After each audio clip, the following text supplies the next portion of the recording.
Folks, Black Star Network is here. Hold no punches! I'm real revolutionary right now. Support this man, Black Media. He makes sure that our stories are told. Thank you for being the voice of Black America, Roland. Stay black. I love y'all. All momentum we have now We have to keep this going. The video looks phenomenal. See, there's a difference between Black Star Network and Black-owned media and something like CNN. You can't be Black-owned media and be scared. It's time to be smart. Bring your eyeballs home. You dig?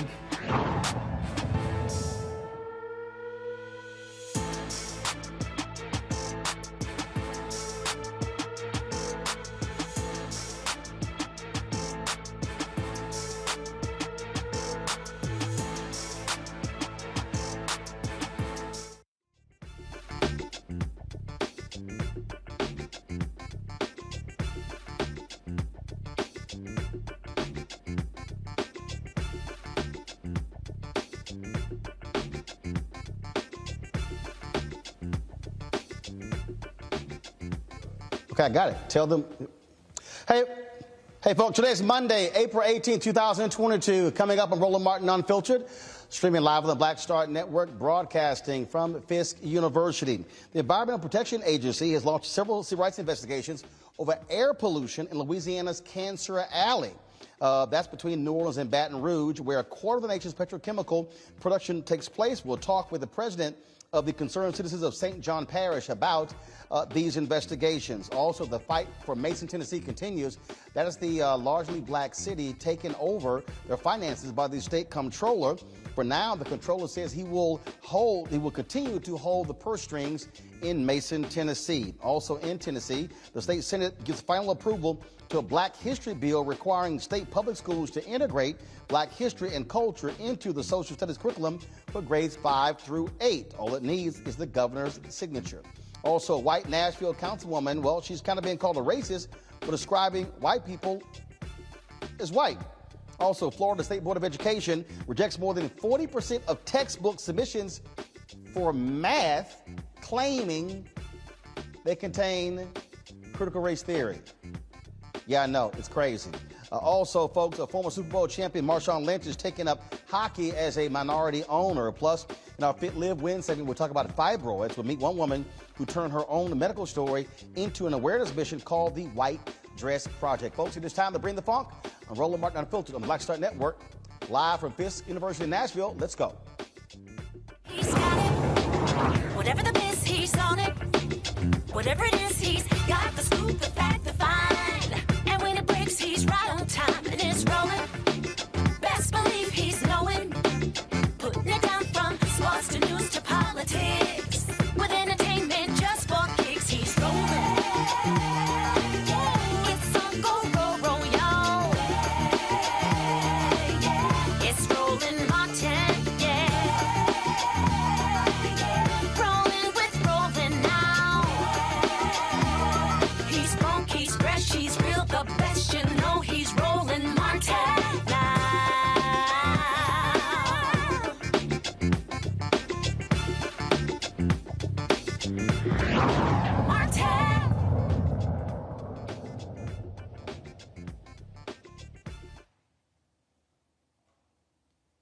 All right, folks, glad to be with you from Fisk University here in Nashville, Tennessee. Folks, so let's talk about Cancer Alley in Louisiana. It is an area that has been talked about for quite some time because of the high concentration of cancer cases coming out of this particular area. It is a corridor along the Mississippi River between New Orleans and Baton Rouge.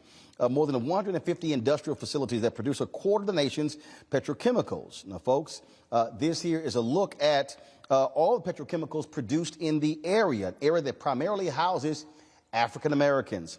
The Environmental Protection Agency, they are now investigating this area. Louisiana state agencies investigating the Louisiana agencies to determine if the permits these companies were granted in the highly polluted industrial corridor violated the civil rights of African Americans. Joining us right now is Robert Taylor. He is the president for the Concerned Citizens of St. John Parish, joining me from Reserve, Louisiana. Glad to have you with us, Robert.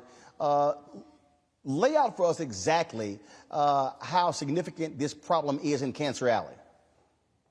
Thank you for having me, Roland. It's almost difficult to put it in words, Roland.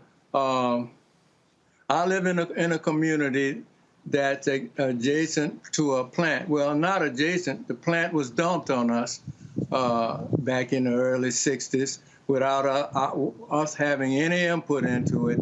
They violated all the rules and regulations in permitting these kind of plants. And when they chose this community, we have an elementary school with 500 black children, 1,500 feet from the fence line of this horrible chemical emitting plant. And as a result of the last 50 years of that plant's assault on the poor people of that community, especially in Census Tract 708, but the entire parish of 45,000 people, the results have been terrible. We see it in the cancer rates and the respiratory diseases and other illnesses.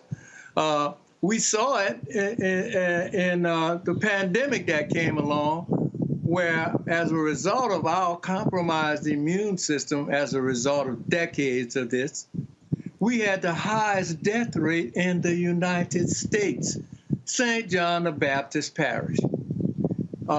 The onslaught of these chemical plants has been relentless, and they totally ignore the pleas of the people that's living there, them, as well as the governing authorities. I mean, the state and local governments have to be held accountable for the slaughter that's taking place under their rule. Well, what is Louisiana Governor John Bel Edwards saying? Any response, any comment from him? What is the state investigation? No comment from the governor. We have 2 marches to the State House, and the governor refused to even acknowledge us. The local government, they're wringing their hands and complaining and saying that they are helpless in the face of the chemical industry, the petrochemical industry. The agency, the state agency that is charged with protecting us, the Louisiana Department of Environmental Quality, when we raised these issues and they had to come to our parish to deal with it, the secretary, Mr. Charles Carl Brown, when he stood before our council and the parish in front of the cameras and the 40,000 black people, not all black, 60%, that's looking at him, but especially those poor people right under that plant that's being slaughtered. The first thing came out of his mouth, he attacked me and the organization and the people. He accused me of being a fearmonger, troublemaker, or whatever, and he accused our organization as a result of us disseminating information that came from his organization. He accused us of disseminating false information and that we were doing harm to the community and to this chemical plant. His job, I thought, was to protect us from the chemical plant.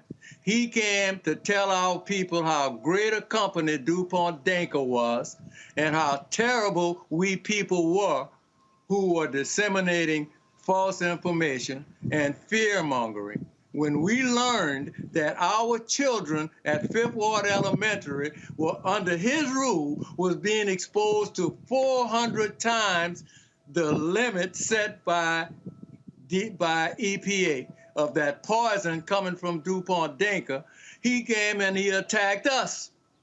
He has not to this day done anything. As a matter of fact, it is 20% higher today than it was 2 years ago. They have not only not reduced the assault on our poor people and innocent children, under Mr. Chuck Carl Brown and the governor of the state of Louisiana, the assault on those poor children has increased. DuPont Danker has shown us what they think of us and our children. We were fighting because of the amount that was being emitted. It is now increased 20%. in front of God and everybody. What has been, how are you working with civil rights organizations? I know Reverend Dr. William Barber with the Poor People's Campaign has been down there. What about the NAACP? What about National Action Network? What about National Urban League? Have you had any response from any of these national organizations? Reverend Barber came down, and he is fighting with us and trying to help us. But nary a word from the NAA, none of the other organizations you mentioned. No, sir. After 5 years. So dealing with cancer. So for 5 years now, you have not had any communication or involvement standing with you guys from the National Urban League, from the NAACP, from Reverend Al Sharpton's National Action Network. Exactly, precisely. Reverend Barber is the only national organization in that area, besides the other environmental organizations we've had support and help from. But these organizations you named, the NAACP, the Urban League, are these organizations who you think would have come to our aid, would have. So I'm a former president of our local chapter of the NAACP. But we have not had any assistance from them in our fight against this petrochemical industry. That is certainly sad to hear. And so what's happening next? You said you had a couple of marches. What do you want people who are watching, listening to do to stand with you and the folks in Louisiana in this area? We need them to join with us in a number of ways. We need them to bring it to the attention of the elected officials. We have a new 2nd Congressional District representative who has reached out to us, and I think that he's going to be more supportive of us. And we need our people to stand with him and to help him when he do try, and to hold him accountable as well. But he has reached out to us. That is a rare thing. Even rarer than that, the new EP administrator, Mr. Regan, not only reached out to us, he came to our community and he walked the streets and met the people, and he promised that he is going to help us. And that's been a great encouragement to us. He made some really stringent improvements on that plant and with the chemicals they're emitting to the people. We appreciate that. We hope that that's a shining example to the other officials that they need to be reaching out and helping these poor people. These children should not have to sacrifice their lives for the benefit of profit of these corporations.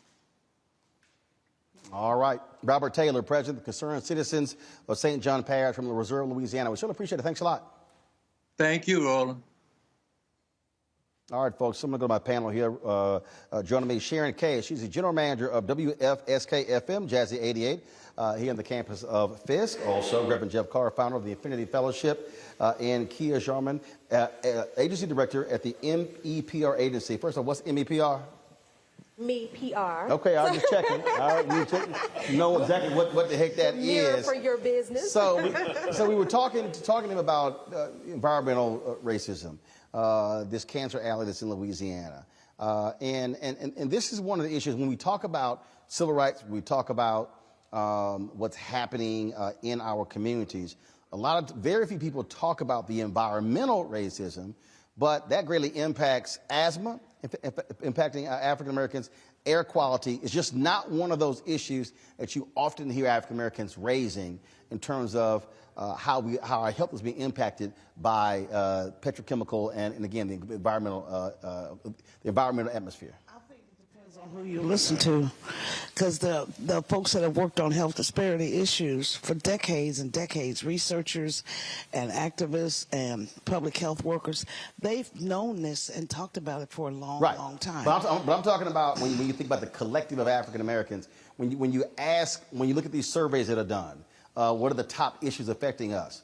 this is typically not one of the top issues, but it has a direct impact on our health. It does. There are so many dots that connect when it comes to disparities that impact people of color, and we're just now getting used to looking at just a few of them. There's many more than that, because this is a mental health issue. It's green space. It's the ability to be able to live comfortably without disruption. In this community we live in here, we had a dump for many years in the black community, and it took a lot of work, a lot of fighting to get that to change. And the community is still dealing with the outcome, and that's cancer and issues involving liver and other bodily functions. So it has been hard across the country. I think there's so much we have to deal with. Right. We haven't had that one as one we've dealt with. Well, Jeff, I think what happens is when we talk about the environment, it typically has been seen as that's white folks' problems, a white folks' issue, when in fact, no, it's one that impacts us. Yes, and what we have to do is we have to recontextualize this thing. Because when we hear environmental issues, we start hearing the words that are used for the white activists, and that is tree huggers, or people who are into wearing petrochemical all the time. I think that your microphone, so let's just share this for right now, then we'll figure out what's going on. Okay, test 1, 2, is it on there? All right, good. I think I'm coming through on there. We can pass this one and be okay. All right. Great. Good thing I've been double vaxxed and all of that wonderful stuff and tested recently. Okay, well, good. I'm catching up with you. All right, cool.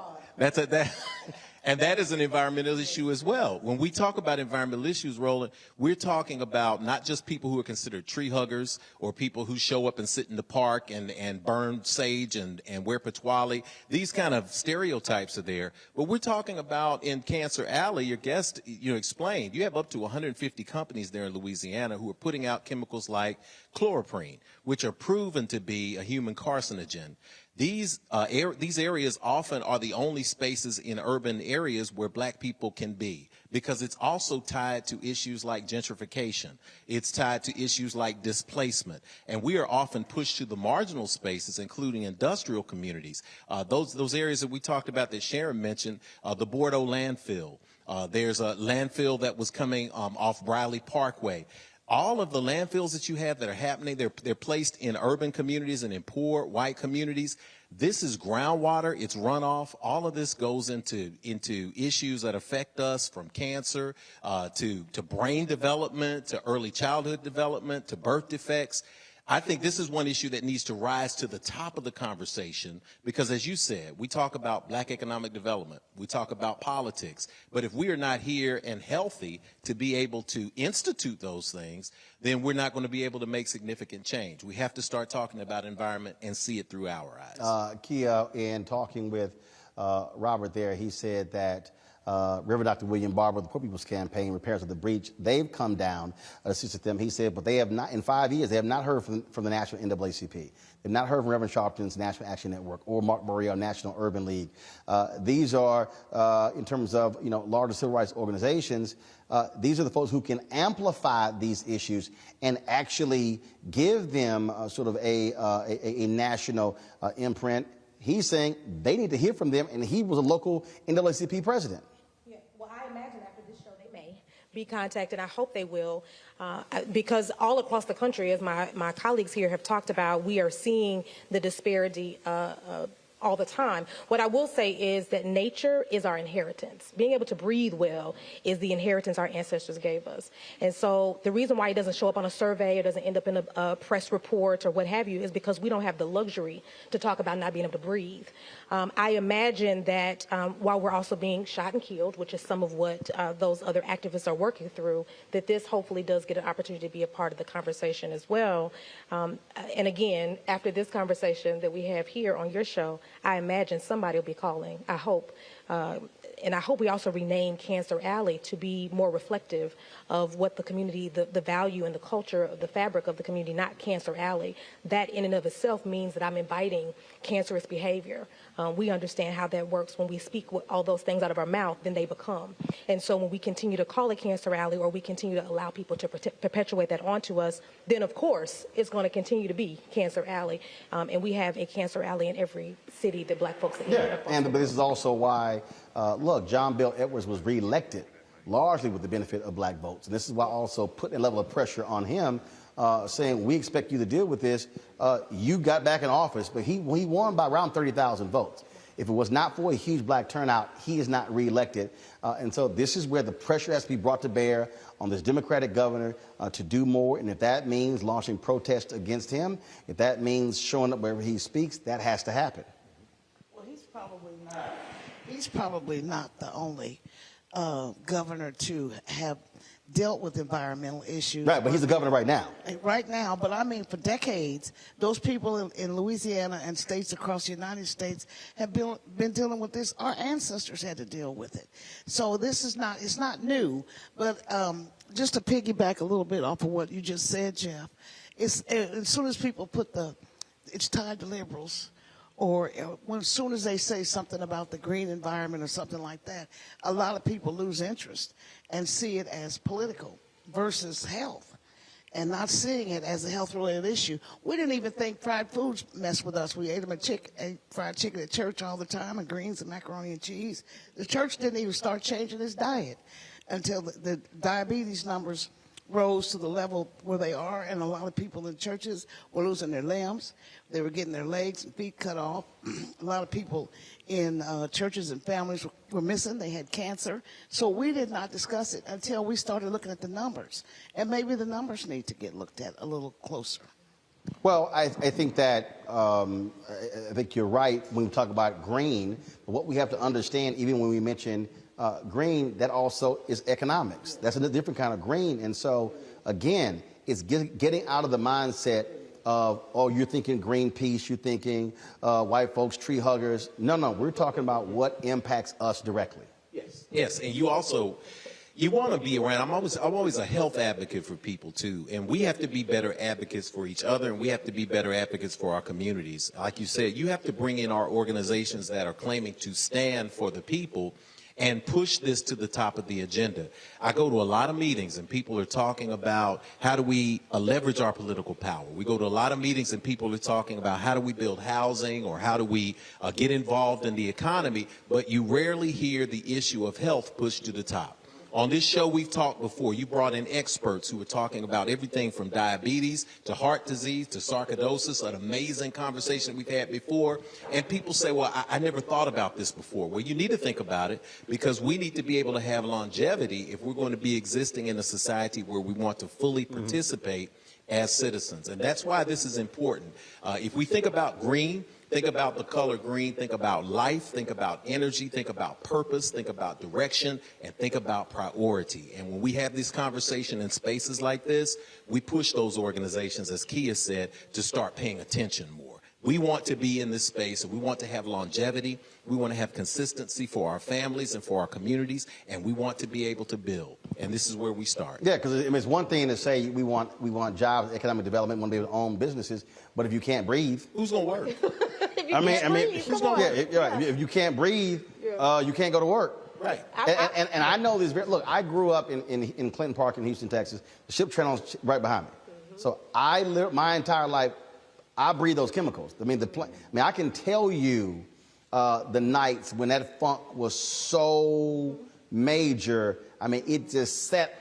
I can still smell it in my nostrils. What it smelled like living next to. And Houston is the petrochemical capital of the world, right next to the ship channel. And you've seen the billowing of smoke coming out of those plants and what it smelled like living next to that. Yeah, I want to take this a little bit further. We've been talking about this as in black people need to be aware, but we also, as you mentioned, 30,000 people, black folks, voted for this particular governor. We always... No, he won by 30,000 votes. And it was a black margin that made the difference to him winning. And that happens in how many markets? Right. Yes. Almost every. Yes. We've worked on campaigns before where we know... Absolutely, where we know that the black vote is the vote to get, and then once they get in office, they do a disservice, they turn their back on us. No, you know what? Hold up. Here's the deal. I hear that a lot. That they do disservice, turning their back. But part of the problem is also we leave. I hear that. I always say the election is the end of one process and the beginning of the other. Yeah. So it's one thing to help somebody win, but you got to show up at the school board meeting, the city council meeting, the county commissioners meeting. You got to show up at the state legislature and Congress, and that's why our organizations come in. And I think a lot of times, I remember when Obama won, I did several TV shows. And one of the sites, the other day, were like, I did my part. I said, no, boo. Yeah. I said, the election's over. No, I'm like, disagree. you got more work to do, and that's also part of the deal. Trying to get people. Then people tell me, well, why I got to do all that? And I voted. I'm like, because they are.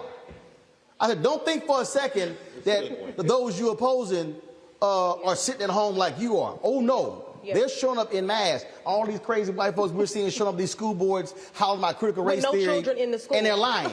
But again, and they're showing up. So guess what? You got to meet force with force. Yeah, and I don't disagree. I'm more pushing the system also has to be looked at and interrogated, not just the individual people. And that's really what I want to push to is who's holding accountable. I love the local NAACP person, but who's also holding accountable these big companies? That one NAACP office, and I've worked here locally with our NAACP, we don't have the power. That really is where the system has the power. And so I want us, yes, to show up. Well, that's where the national organization comes in. That is where the national organizations in general come in. You're absolutely right about that. Roland said, you said something, Roland. I don't know if you want to unpack this here because this is a hot issue.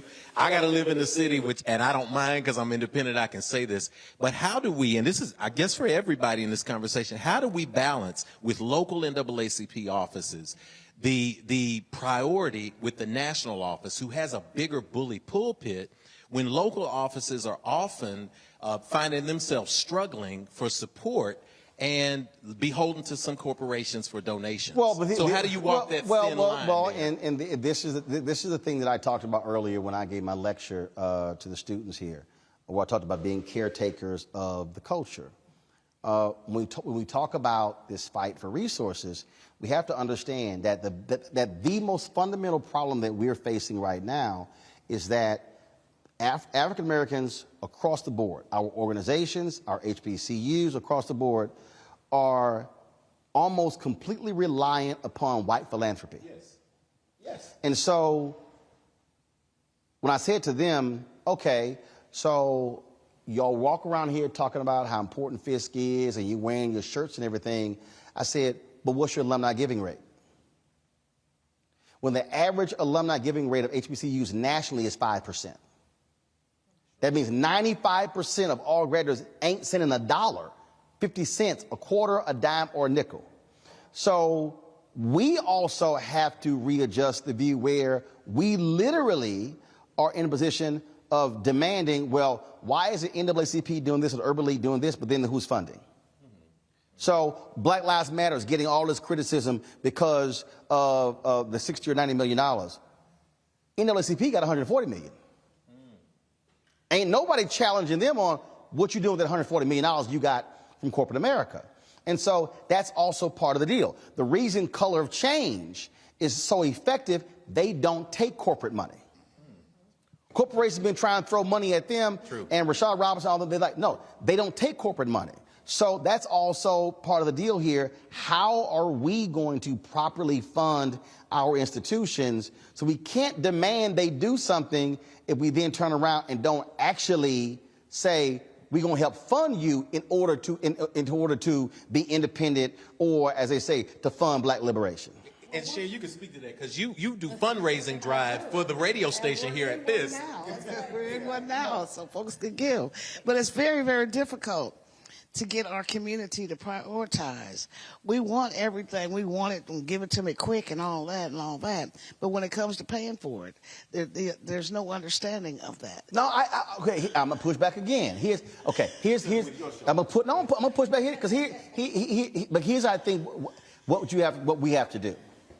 People have to see what is being done with the money. And we only hold each other accountable when it comes to that. Right, but we do not hold anybody else accountable. Oh, absolutely. But I'm talking about being very public about it. What I'm talking about is, and this is hard for a lot of us because, frankly, we haven't been raised this way.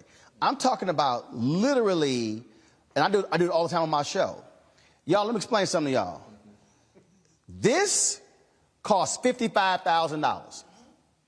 You want us to do this costs $55,000. This is what we need for this and for this. And then when we get it, I turn right around and say, this is how we did it. Let me show y'all. It's in action. And so the first year, our donor base probably gave close to 500,000. Second year, 672,000. Last year, 827,000. Now, I am constantly stating this is why we need to do this. This is why you should give. And here's the other thing. I don't send them no swag.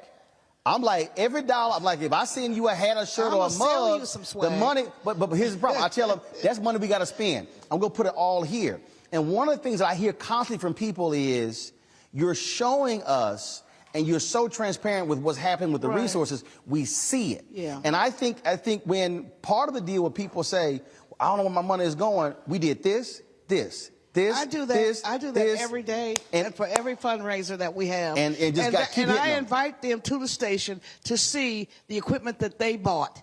That station is a complete chronicle of every dime Nashville has given, because the station was broke when I got there 16 years ago. They know it when they see it, and they don't see something broke down from Vanderbilt's basement. They see the stuff that they paid for. There you go. That board cost $25,000. Had y'all not given, I do tours like that daily. So but that only moves. You do tours, but. On air appeals. No. On air appeals. But are you also driving that digitally? Are you shooting videos? I'm doing everything. Are you putting on social? Except the hula hoop on the front porch. No, good. But that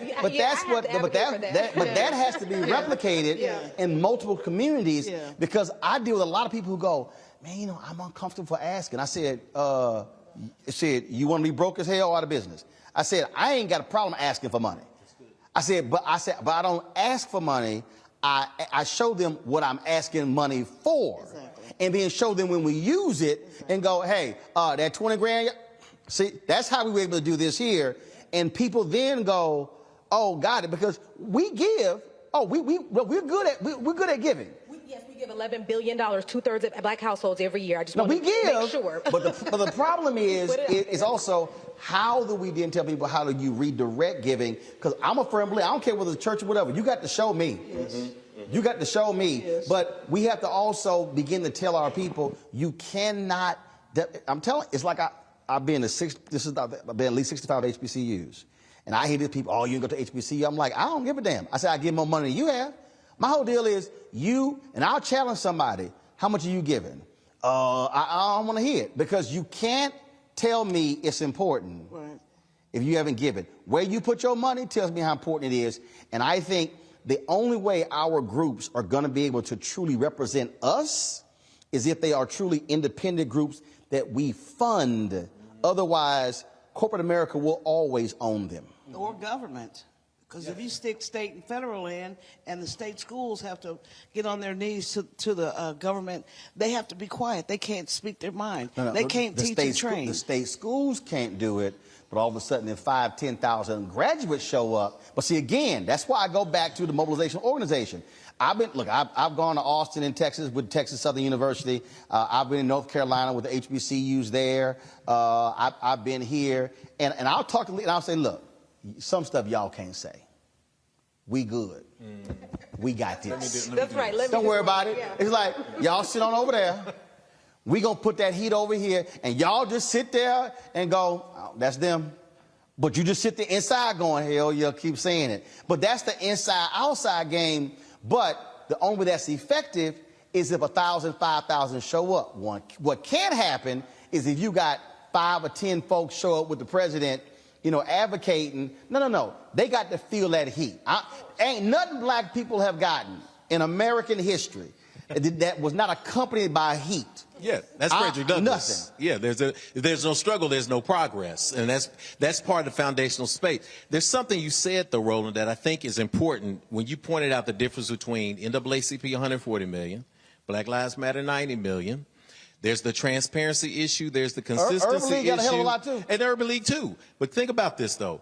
The track records of Urban League, the track records of NAACP allows us to have a little more public trust, and even the transparency of those organizations over the long term. Right. I found that transparency is important in any movement. Yes. I tell people here locally and nationally, people say, I want to collaborate with you. I say, okay, who are you working with and who's giving you money?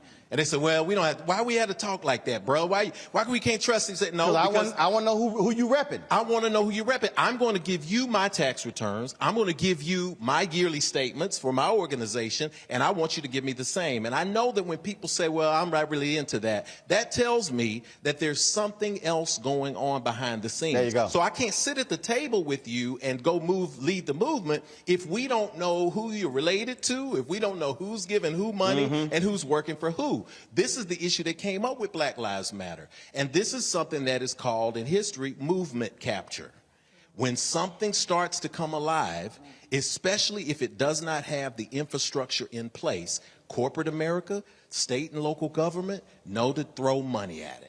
Continue to throw money at it and know that if those protocols are not put in place, it will eventually come around and bite the organization in the butt. It will also subtract from your credibility, and it will also, because it's not independently funded at that point, limit you in what you can do to serve the people. So when we get to a space where we want to have transparency, we want to support, you can definitely work the inside out space. Knoxville College, 3 hours from here. They just got approval from the city of Knoxville to build 12 acres of affordable housing that they're going to be funding for their institution. Get this, 10 years ago, they were going to close that HBCU. But now, because of visionary thinking, they're finding a way to solve problems, and they are involving their city and their community there. When we reach a point where we can come with innovative solutions to our problems, you'll find that one leader putting vision into the world is infectious. It's the spark that gets everybody going. We always have to make sure we have transparency, because when you have community support, these leaders of our institutions, our organizations, our colleges can then put their chest up and say, what we're doing with the rest of the community, including corporate America, is we're partnering, but we're not leaning on. And it's also, and we're equally partnering. But Kid, that's also where the communication comes in. One of BLM's biggest problem was they weren't talking to anybody. And even when Patrice Cullors left as the co-founder, I mean, literally she left in May of last year, they still weren't talking to anybody. And I was sitting there going, and I had someone who called me, I said, you know I ain't heard from none of y'all. Right. I mean, it's just like when people running for office. You know, I got a text message today, and I was like, okay, you running for Congress, I live in that district. What have I heard from you? And I ain't heard from you. Yeah. Now, you might want to call me, especially because your opponents call me. And again, but it's communication. It's talking with the general public and sharing with them. And that to me, because again, people have a level of mistrust. Yeah, black folks gonna hold, you're absolutely right. Black folks to a higher standard, it's BS. But they'll give white organizations far more leeway.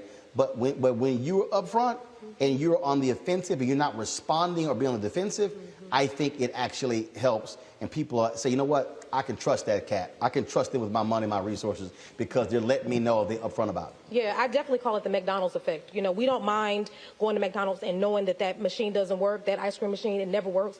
The black business, the one time it's out of chicken, we got an issue. And so that's what Cher was talking about.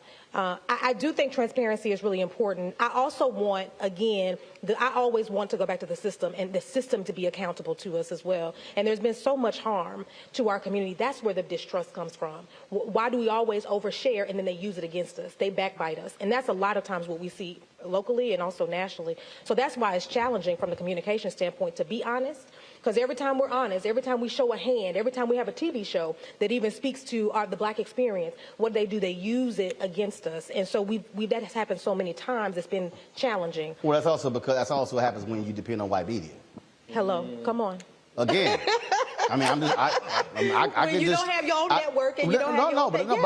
But I can tell you the number of people who I deal with, they'll call MSNBC first, but then they won't even talk to you. When the Poor People's Campaign came out with their report talking about the impact of COVID on frontline workers and the working poor, I had one of the representatives on my show, and I asked her, I said, did y'all do any of the national shows today?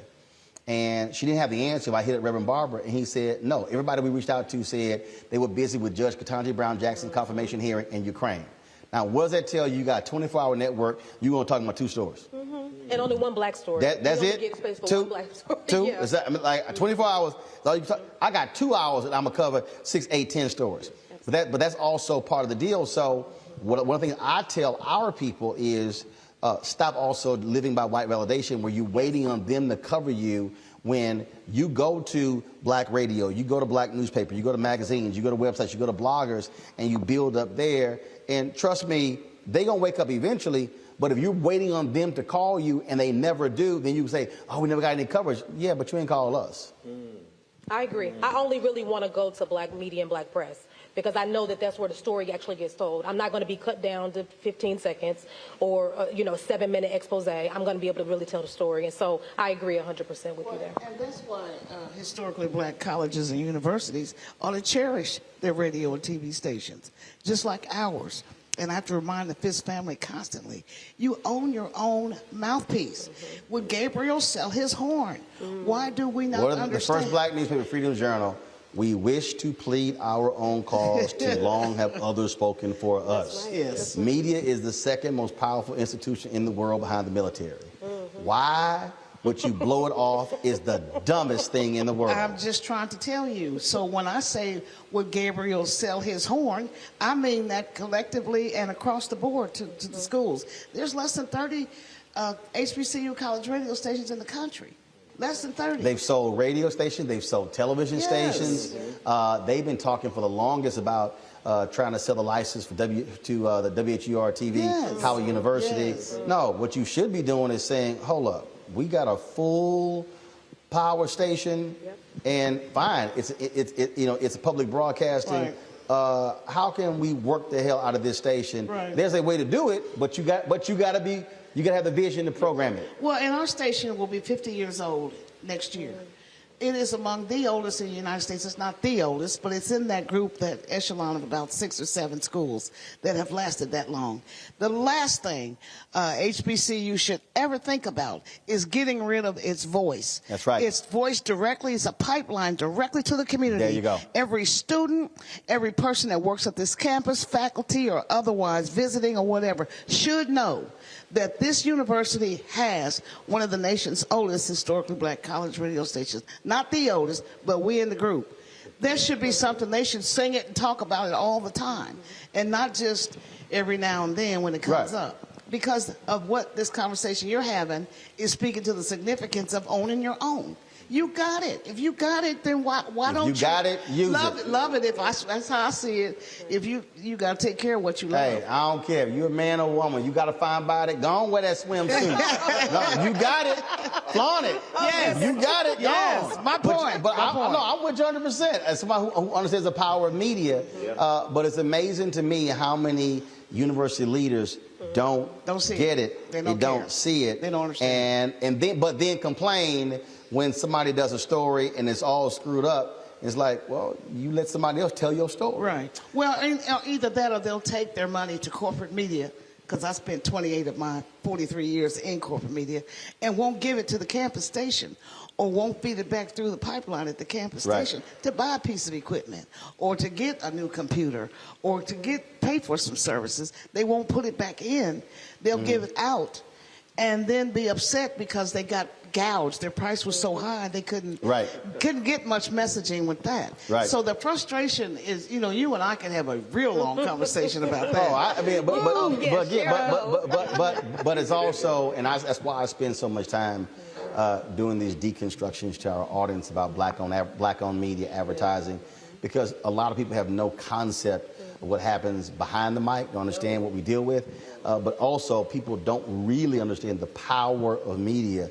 And there's a reason why Rupert Murdoch wields Fox News the way he does to control the Republican Party, to set the tone, to drive the agenda.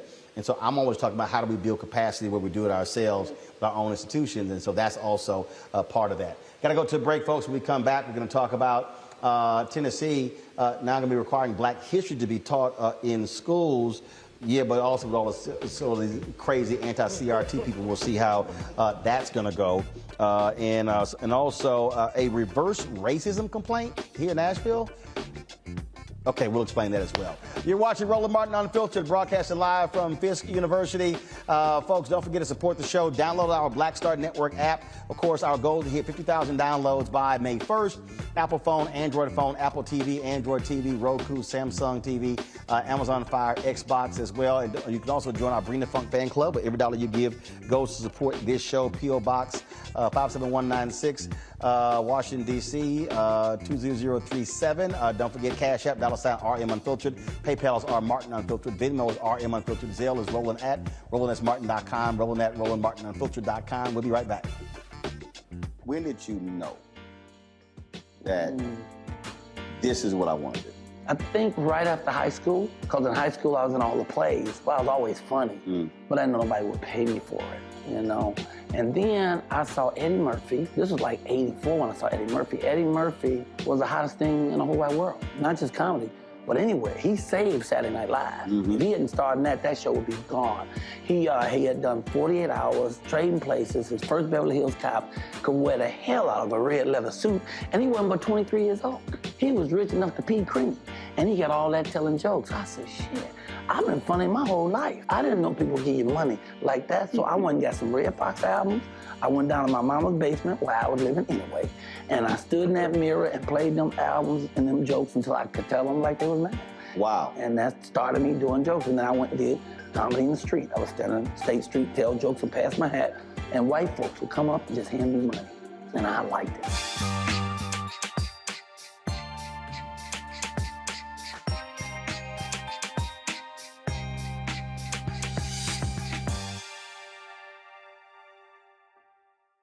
On the next Get Wealthy with me, Deborah Owens, America's Wealth Coach, you'll learn how wealth begins at home and how it can set the right path and the right course. Wealth building, specifically in the Black community, is about making sure that we have assets that can last beyond our lifetime. That's right here on Get Wealthy, only on Black Star Network. Pull up a chair, take your seat.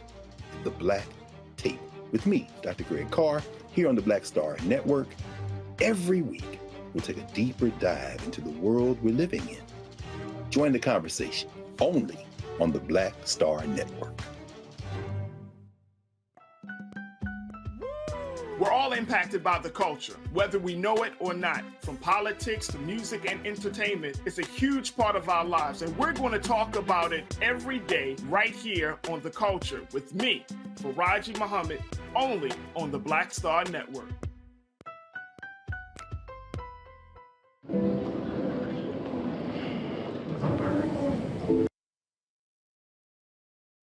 Y'all know who Roland Martin is. He got the ascot on, he do the news. It's fancy news. Keep it rolling. Right here. Rolling. Roland Martin. Right now. You are watching Roland Martin, Unfiltered.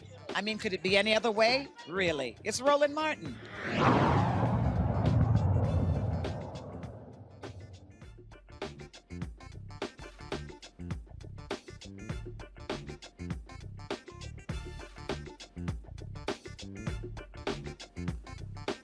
Folks, we're in the Appleton Room in Jubilee Hall here on the campus of Fisk University. And so glad for you to be with us as we are broadcasting from here. I've been the scholar in residence for the past few months, giving various lectures to the students. And I had one today talking about them being the caretakers of the culture. If you missed that lecture, go to the Black Star Network app. You can actually see it in full, let's just say a real clear conversation that we had there. And so I think it's one that you definitely want to check out. And so it'll actually be great.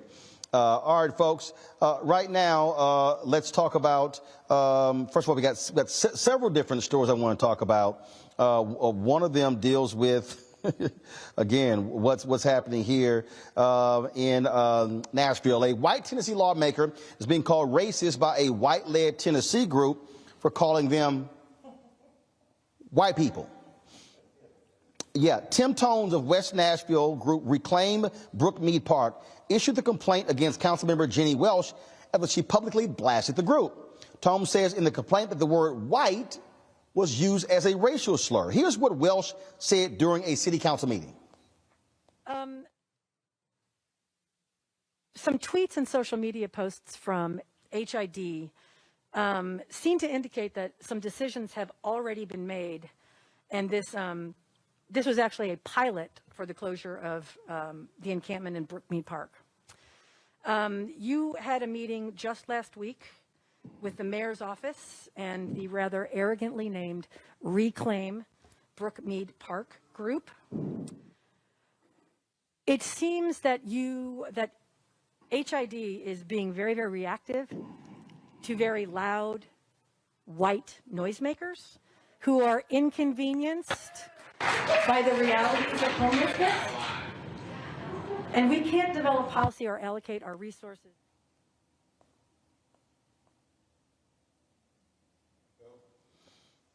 Okay, y'all saw that, right? The council member accused of using the racial slur is white. Next week, an ethics committee meeting considered an important precedent about the circumstances under which white people can be referred to by their race. Really? I mean, I'm just saying, really? I mean, kid, here's the thing that cracks me up. You'll see stories, the mayor meets with a group of black pastors. And then meets with a group of white pastors, the mayor meets with a group of pastors. Right. I mean, the real deal is, white folks have never had to be called white because whenever we talk about it, it's like, you knew who we were talking about. Yeah. Well, suck it up. Yeah, I mean, y'all yeah. white. Well, you know, the irony is years and years ago, we used to say other words than white, and you know what they were. And it wasn't as big a deal as this has been. This, to me, has been absolute insanity. I think that if you can't say white, white, white, black, black, black, something's wrong with you. I just do not believe that we all know human beings are colors, have color and melanin in their skin and in their bodies. And you cannot tell me that person that made that statement meant it from the depths of his soul. I think he meant it like that for other reasons. That just doesn't make any sense. Well, but in America, what they've done is everybody who isn't white, there's that scene from the movie The Good Shepherd between Matt Damon and Joe Pesci. And Joe Pesci says, I don't understand. He said, the Irish got the church. We've got our family. He used the N-word and said, they got their music. What y'all got? Talking about white Anglo-Saxon policies. And this is what he said. We got the United States of America. The rest of you are just visiting. That's right. And this guy right here, kid, this is what this guy was talking about. Yeah. His whole deal is, how dare you call me white? Well, I'm calling you what you are. Yeah, your discomfort is not racism. Like me calling you a name and you feel individually uncomfortable is not racism. What racism really is about power and prejudice and how we dole that out, particularly to black and indigenous and people of color. How we, in particular, are punitive in our behavior towards those people, how it systemically harms people, not because you feel uncomfortable for the day, not because you somehow, had a bad moment. So that is not racism. It doesn't actually exist. I don't believe in reverse racism for white folks. They should get over that. When we talk, I think it's important to note, especially in context of something Kia said was important. We talk about the difference between prejudice or discrimination or personal hatred and racism. Racism it tells you that it's a system, right? There's sexism, there's racism, there's classism. But the difference is when you have the ability to put your personal prejudice into public policy and it discriminates, that's racism.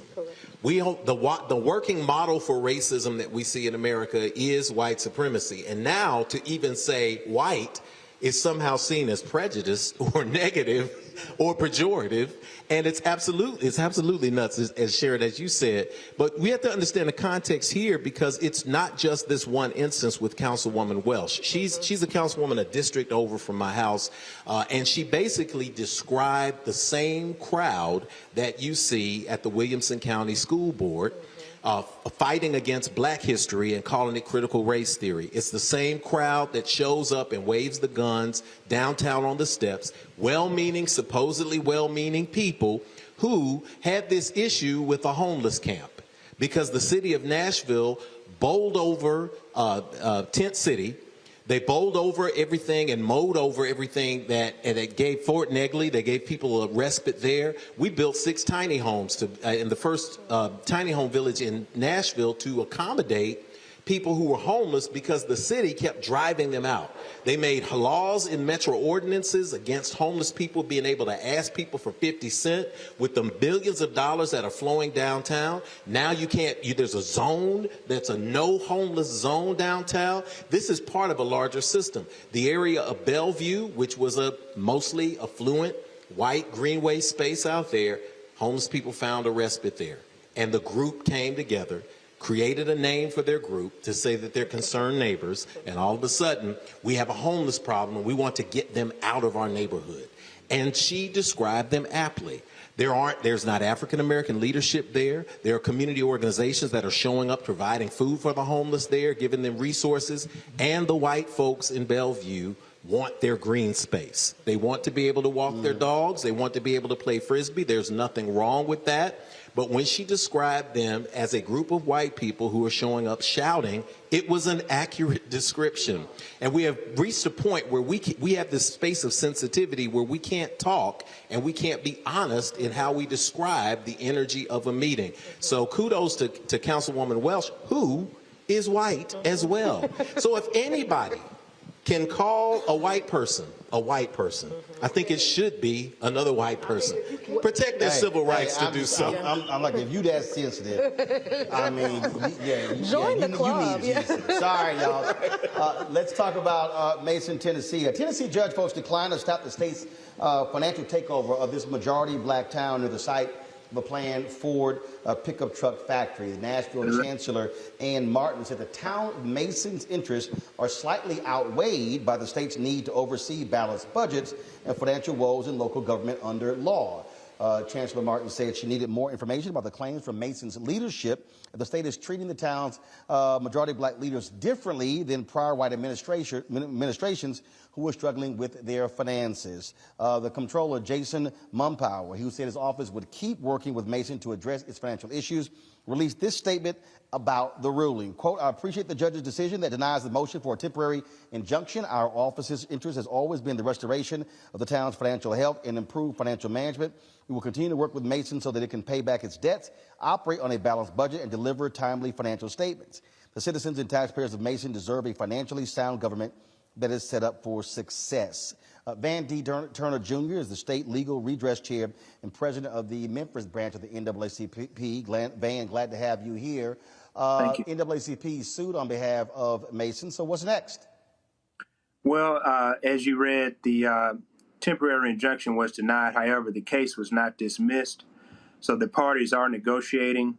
But if the parties are unable to reach a resolution through negotiation, we'll continue with the case and enter into what we call the discovery phase, where we issue questions to them. They'll issue questions to us. We'll have depositions and then present that all back to the chancellor again. What's important to note is that other towns which were controlled by white leadership, which were far worse off than Mason, were not asked to surrender its charter. However, Mason, which has been paying back what it owes to the Water Sewer Fund, was asked to relinquish its charter. So as everyone knows, Blue Oval City is coming right next door to Mason, which is the big $6 billion Ford Motor project. And it seems as if the powers that be wanted this small black town of about 1,500 people to be removed out the way so that the Republican-controlled Tipton County could have its way with, realizing all of the opportunities from the Blue Oval project. So we recognize what's going on. This is not the first time we've seen this. So the NAACP is committed to continuing to fight this battle, and we won't give up just because the injunction has been denied. We'll keep litigating this cause of action. The judge said she needed more information regarding how they were treated, but is there any evidence that the state comptroller, any state officials tried to address the financial issues in Mason prior to black folks taking over? Well, there were agreements entered into.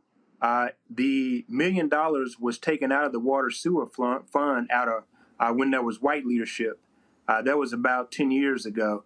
And so since that time, there have been various attempts to pay the funds back. But under this new mayor, Mayor Emmett Gooden, there was a concerted, consistent effort to pay these funds back.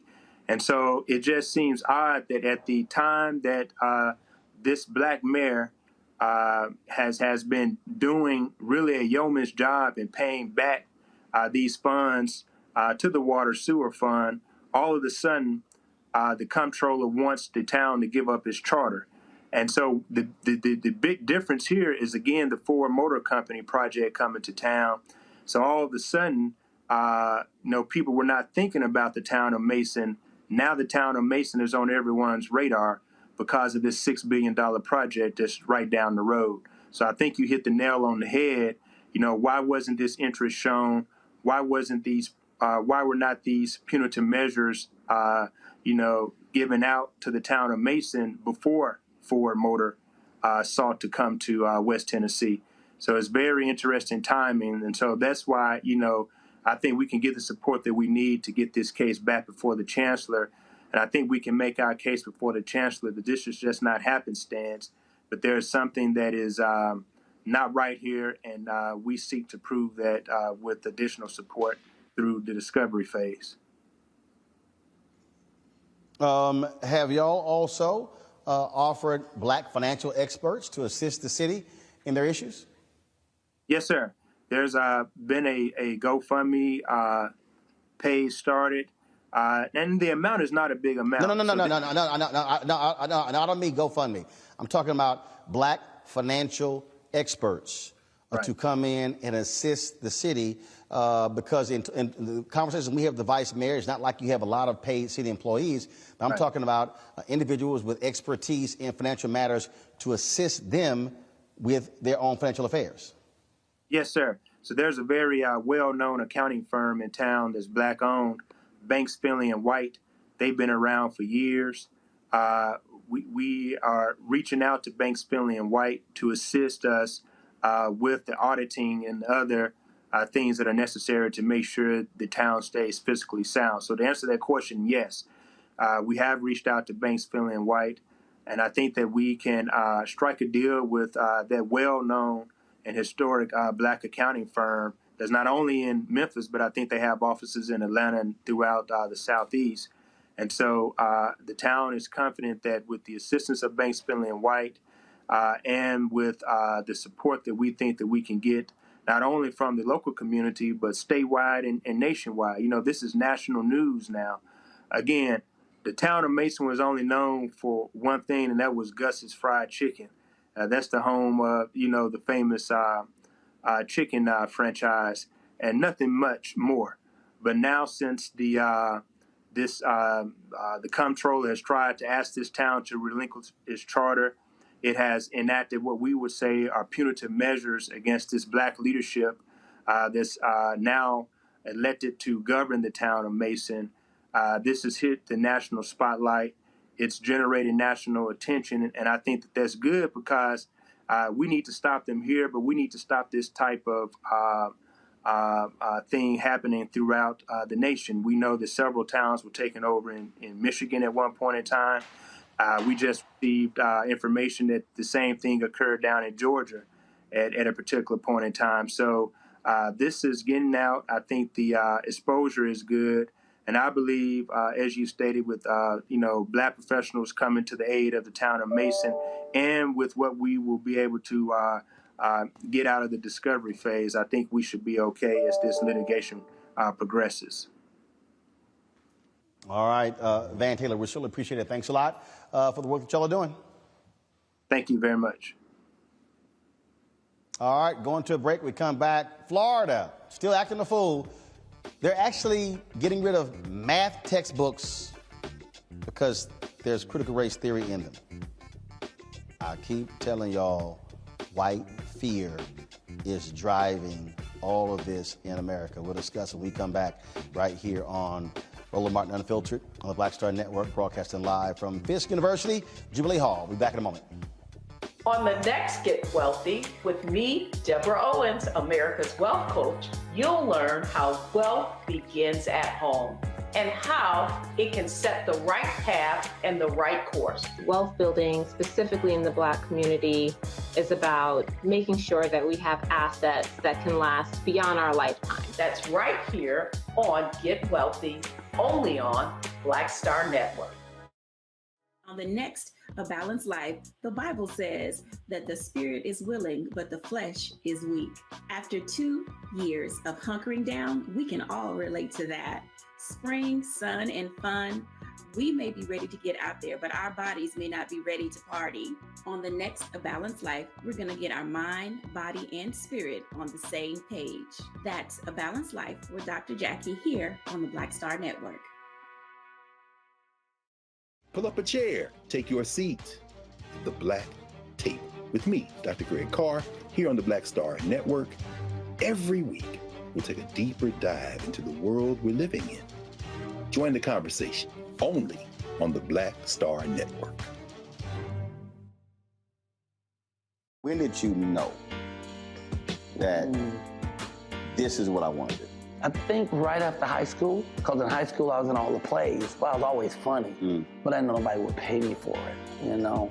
And then I saw Eddie Murphy. This was like '84 when I saw Eddie Murphy. Eddie Murphy was the hottest thing in the whole wide world, not just comedy.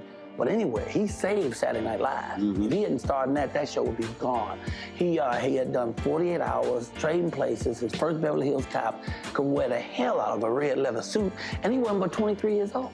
He was rich enough to pee cream, and he got all that telling jokes. I said, shit, I've been funny my whole life. I didn't know people give you money like that, so I went and got some Red Fox albums. I went down to my mama's basement where I was living anyway, and I stood in that mirror and played them albums and them jokes until I could tell them like they was mad. Wow. And that started me doing jokes, and then I went and did comedy in the street. I was standing on State Street, tell jokes and pass my hat, and white folks would come up and just hand me money, and I liked it.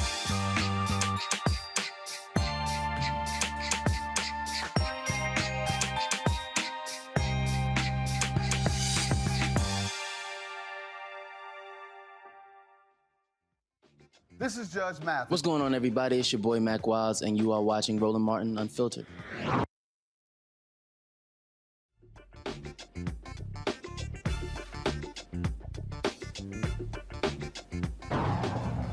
All right, folks, let's talk about Florida. If you want to talk about stupidity, you always talk about Florida. The Florida Department of Education, they have rejected more than 40% of proposed math books for next year's curriculum, claiming the math books contain critical race theory material. The department said 54 of 132 textbook submissions did not adhere to Florida's new standards or contain prohibited topics. Some books were rejected for references to inclusions of Common Core and the unsolicited addition of social emotional learning in mathematics. Jeff, these really are some of the dumbest damn people I've ever seen. And these white Republicans in Florida, and we're seeing it across the country, Florida, Georgia, Tennessee, Mississippi, Arkansas, Alabama, Texas, Idaho, Arizona. These people are math books. Right. Well, math books. Math is usually seen as the great equalizer. I don't know how DeSantis is going to figure this one out. Actually, still something wrong with that microphone. So let's, yeah. Yeah, okay, thank you. Yeah, math is usually considered the great equalizer because it doesn't lie. 2 + 2 = 4. No matter what color you are, no matter what your background is, no matter what your ethnicity, we are sending binary code through NASA out into space because astrophysicists will tell you that math is the language of the universe, and it has nothing to do with where you came from or what you believe or what you want to teach or what you want to learn or what you want to share with your kids. So what DeSantis is doing here is he is outlining and detailing the utter lunacy in these arguments about black history. We talk about black history, there's a separate space that we must talk about this outside of what they consider to be critical race theory, because we know that's not what they're discussing.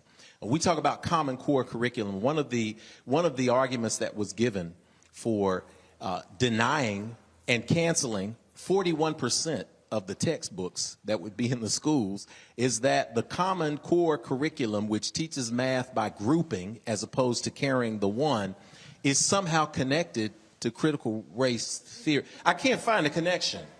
I'm decent in math. I recognize that the Common Core is a little different. It's what black folks, if we're at home, we hear people say the new math. When parents are trying to help their kids out, they say, oh, it's that new math. We used to just do the carry the one. But what that has to do with race and understanding of race and context, I can't figure it out. But my hope is that in this embarrassing revelation of whole riddled intellectual draws, that people will see that this is complete lunacy, and perhaps even people who follow this concept of quote-unquote anti-critical race theory, anti-blackness, anti-everything, will see that it does not hold water. I also wonder what's going to happen if somebody sneaks around and accidentally reveals to Santos and the Floridians here, and many in those states, that math was created by black people in African civilizations. Don't do it. Our children will not be learning math at all. And this is what's dangerous.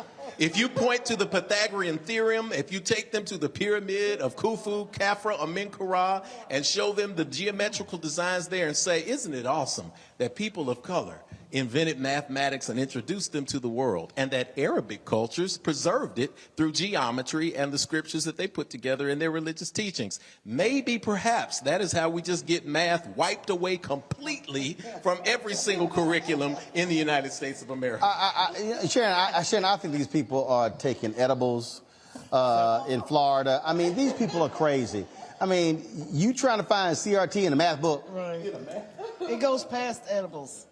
It's into smoking it. It's past edibles. But what is in their pipe is the question. Now this is starting to feel a little bit like Vladimir Putin says you can't say war, you can't say this, you can't say that.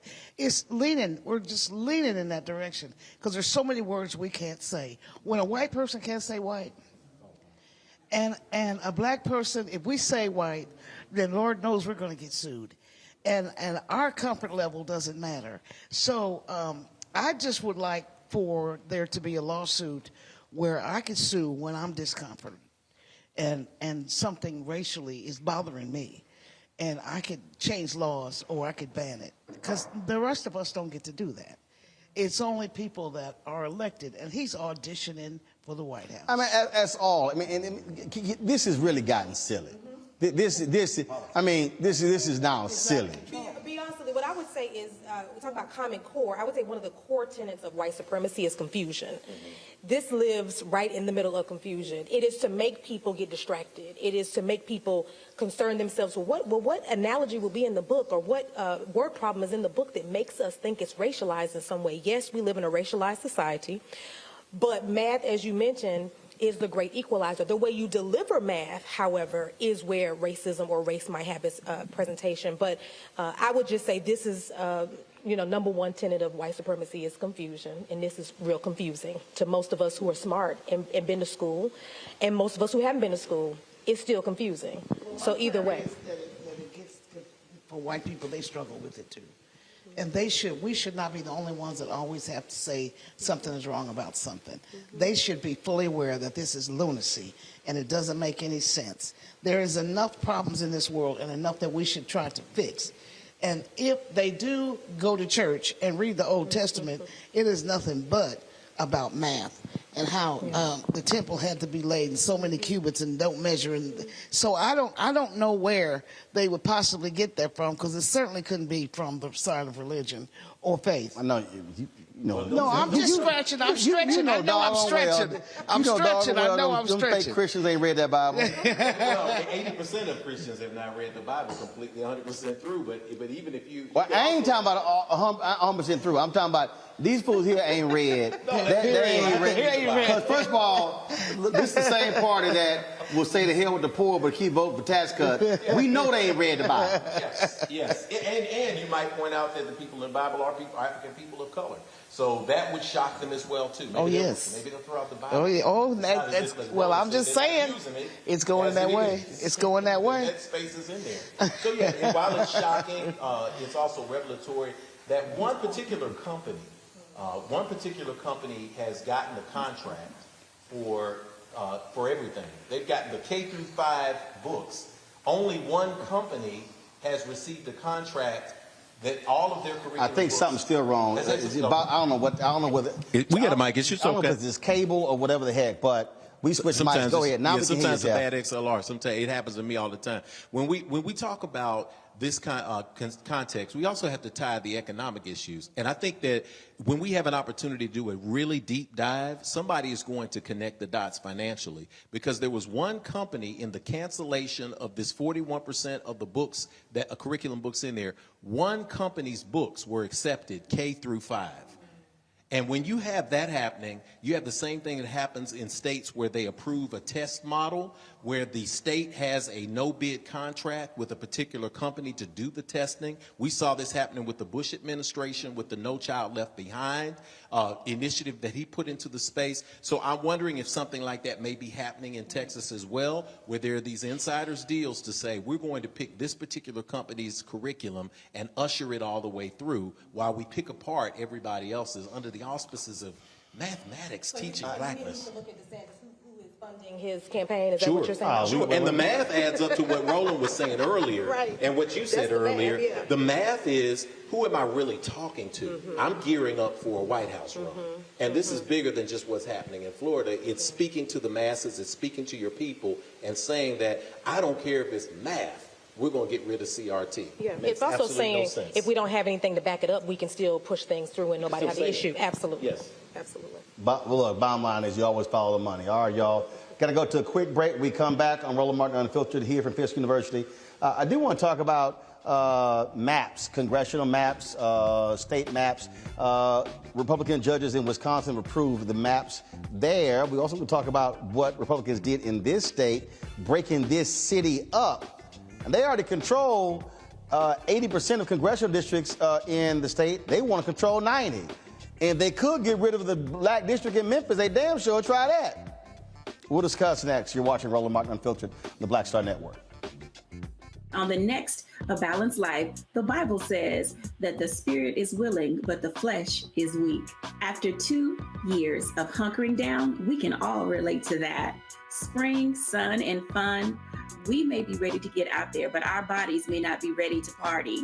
On the next A Balanced Life, we're going to get our mind, body, and spirit on the same page. That's A Balanced Life with Dr. Jackie here on the Black Star Network. Pull up a chair, take your seat. The Black Tape with me, Dr. Greg Carr, here on the Black Star Network. Every week, we'll take a deeper dive into the world we're living in. Join the conversation only on the Black Star Network. Oh, from Blackest. What's up? I'm Lance Gross, and you're watching Roland Martin Unfiltered.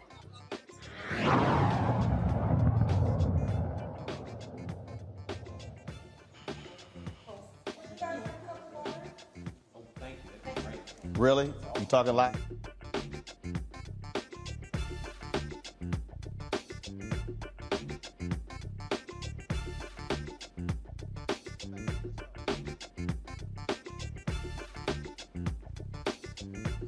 Folks, the Wisconsin Supreme Court is adopting Republican-drawn maps for the state legislature.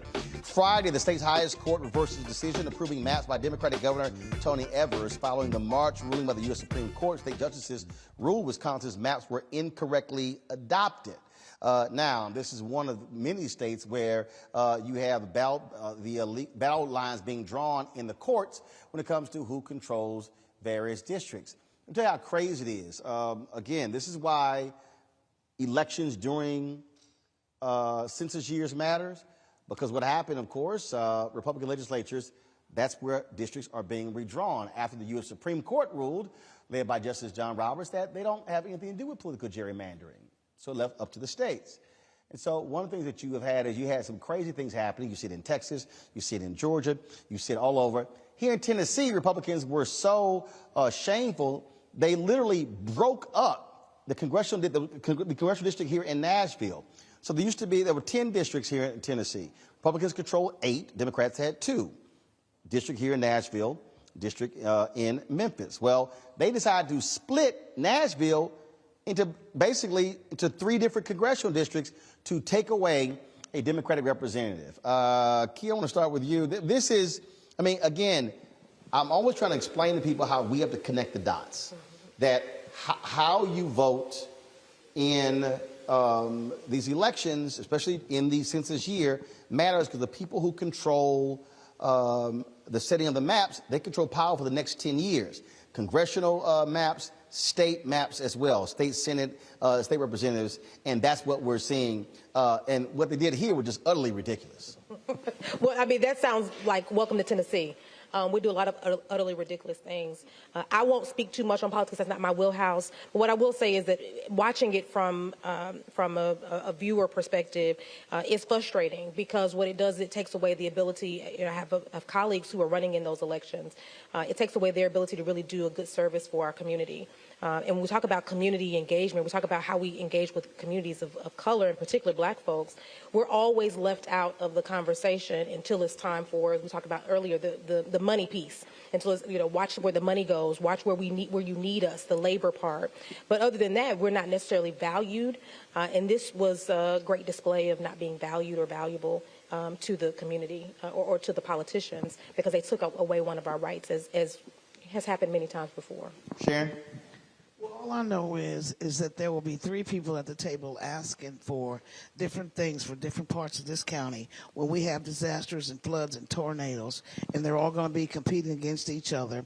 And it was a move to get rid of Congressman Jim Cooper because he had been in Congress for years and years and represented this district and probably could have gotten reelected again. But now what it's going to do is it's a division. It's trying to take. Nashville is the largest city, and Memphis are the largest cities of where the minorities are. They know Nashville is a cash cow. This is country's king, and music industry is king here, and they know Nashville is booming. People want to control. The State House in downtown Nashville is run now by the Republican Party, but they want to control the city of Nashville. Yeah. And that is what is the underlying issue, is the absolute control. Because with the control, you control the money. And you control it's always about the money. Well, no question. But this is part of something that's been systematically going on here for many, many years. And I've been covering it on my show and in my newscast simply because they have been slick about it and systematic about it, about the undoing of the power base in Nashville. The governor just wants to control everything, not some things, but all things. But this is not just Tennessee. I mean, this is the Republican strategy. Period. All across the country. They want to, I mean, we were talking about how Kansas City is the only city in Missouri where the voters, they don't control their police department. Which is the police board is nominated by the governor. There's no other city in the state. And I'm from there. And so we can go down the line in a number of states how Republicans, look, Georgia, when they passed their law, how they can replace members of the county elections board.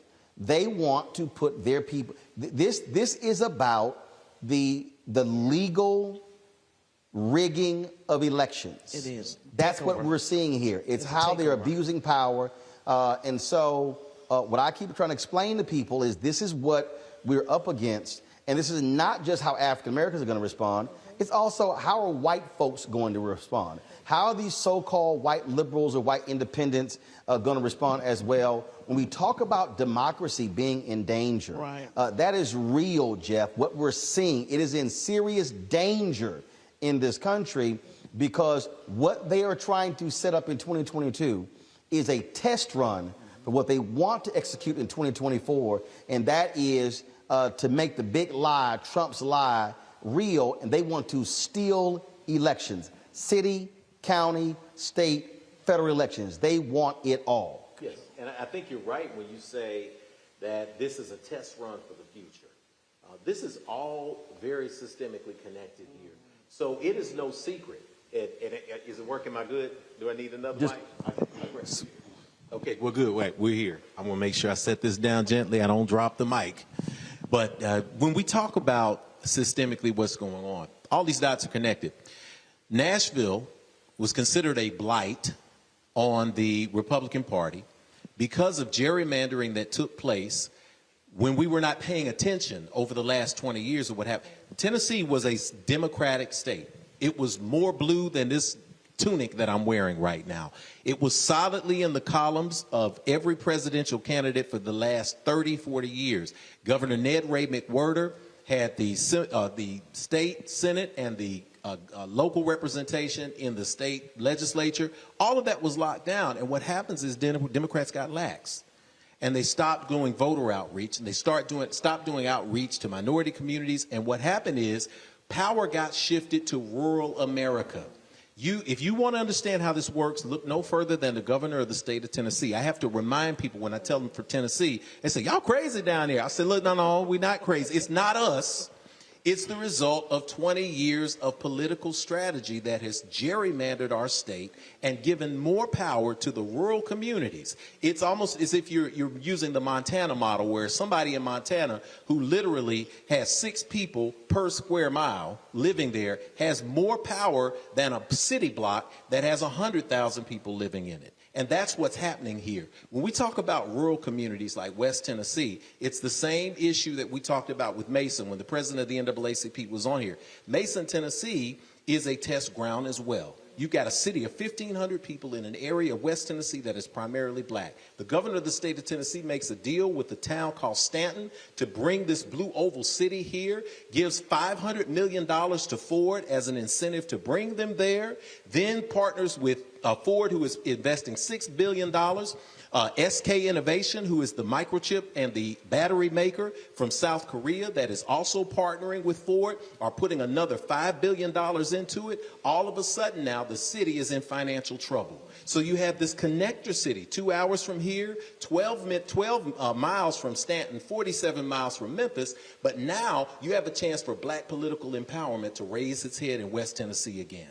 And Senator Cohen and the people who are representing the state of Memphis, of the city of Memphis, connecting to Nashville, now they pulled Jim Cooper out of the mix by splitting his district into 3 Republican districts so that numerically you cannot win. This is where it comes down to what Irie Fleischer said years ago, that we've all adopted without understanding the reason behind it. All politics is local. When we hear that, we say that. But we don't see the connection of the dot, because when it happens at this level, it becomes gerrymandering at the state level. The state begins to put policy in that reflects the national politic of the Republican Party. So we also are talking about what we should really be calling it, and it is a state of white minority rule. That is what is being moved, we are moving toward as a society. So we have to be in a place where we can participate in this democracy. And one thing that I suggest to people, I had some young white liberals come and they said, well, Rev Jeff, well, how can we help? We really want to help. And I said, move out of the inner city. And they said, oh, well, but I like my neighborhood. It's diverse. I mean, there's a really elderly black woman at the end of the street, and next door there's this hipster couple. And I said, you're part of the issue, because the urban areas now that are rife with gentrification, they are stacking people into the urban areas. And meanwhile, Governor Lee and DeSantis, all of them are saying what? We need to make sure that we get broadband to our rural areas. We want to make sure we have infrastructure in our rural areas. They don't care if you put 150,000 people in 37208. They got less power than West Tennessee, East Tennessee, or Johnson City. How do you have a city like Nashville with a large minority population, a city like Memphis, the 2 out of the 3 major cities, Nashville, middle, Memphis, west, Knoxville, east? How do you have it that this was supposed to be 2/3 blue, and yet we're an overwhelmingly red state? This is politicking. This is strategizing. This is boilerplate legislating. And the Democrat Party is going to have to step up now and figure out a way to strategize for where we're going to be in 20 years. And it connects to something that we said on the show. Roland, you've said it on this show before about voting. Notice what you said in Wisconsin. You didn't say the state legislature affirmed. You didn't say the president of the United States affirmed. You said a judge affirmed, right? So this is about also who gets to select the judges. Yeah. So that you can do something crazy, like redistrict things in Nashville and the state of Tennessee, break up into 3 congressional districts, and then you send it to the judge. Well, who put the judge in place? If it was Governor Lee, if it was Trump, then you don't care. You don't know how crazy the plan is. It's going to get affirmed, and you're going to be disenfranchised. That's why voting as a part of the strategy is important, and that's why we have to step up now and start living on a whole new level of strategizing for the future. It's census time. And again, it's what I keep saying is connect the dots. Yes. Connect the dots. All right, folks. Got to go to a break. We come back. We're going to talk about fibroids in the black community. Huge issue facing a lot of sisters. And we'll talk about that. Plus, we're going to talk about what's happening here at Fisk University with leaders in terms of what is next. We have seen across the country a resurgence, if you will, of folks giving and donating. We've seen endowments go up. We're also seeing a lot of leadership changes at HBCUs, and so we'll talk about what's happening here at Fisk. You're watching Roland Martin Unfiltered right here on the Black Star Network. On the next Get Wealthy with me, Deborah Owens, America's Wealth Coach, you'll learn how wealth begins at home and how it can set the right path and the right course. Wealth building, specifically in the Black community, is about making sure that we have assets that can last beyond our lifetime. That's right here on Get Wealthy, only on Black Star Network. When did you know that this is what I wanted to do? I think right after high school, because in high school I was in all the plays. Well, I was always funny, but I didn't know nobody would pay me for it, you know. And then I saw Eddie Murphy. This was like '84 when I saw Eddie Murphy. Eddie Murphy was the hottest thing in the whole wide world, not just comedy, but anywhere. He saved Saturday Night Live. If he hadn't started that show would be gone. He had done 48 Hours, Trading Places. His first Beverly Hills Cop could wear the hell out of a red leather suit, and he wasn't but 23 years old. He was rich enough to pee cream, and he got all that telling jokes. I said, shit, I've been funny my whole life. I didn't know people give you money like that, so I went and got some Red Fox albums. I went down to my mama's basement where I was living anyway, and I stood in that mirror and played them albums and them jokes until I could tell them like they was mad. Wow. And that started me doing jokes, and then I went and did comedy in the street. I was standing on State Street, tell jokes and pass my hat, and white folks would come up and just hand me money, and I liked it.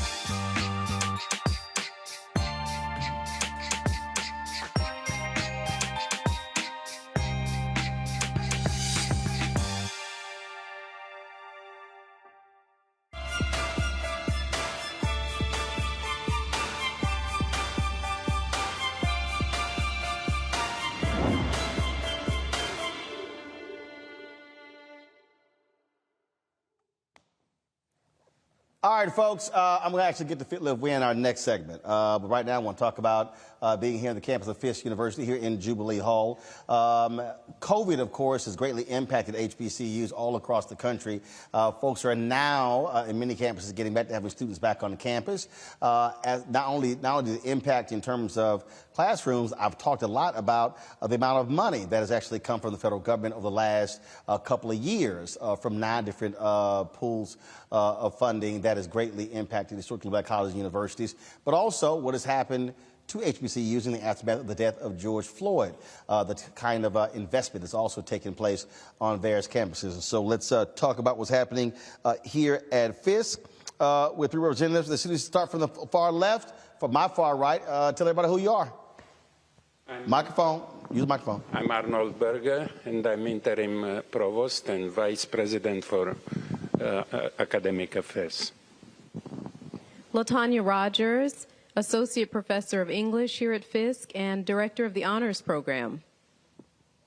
Good evening, Brandon Owens, assistant vice president for academic affairs and dean of the library. All right, glad to have you here. So what is the status of Fisk now in terms of what is your enrollment like? How have you been impacted in the last couple of years with COVID? And are you seeing the same resurgence or the interest in Fisk that we are seeing at other HBCUs across the country? Well, I will say, as far as our current enrollment, we're actually trending upwards since COVID.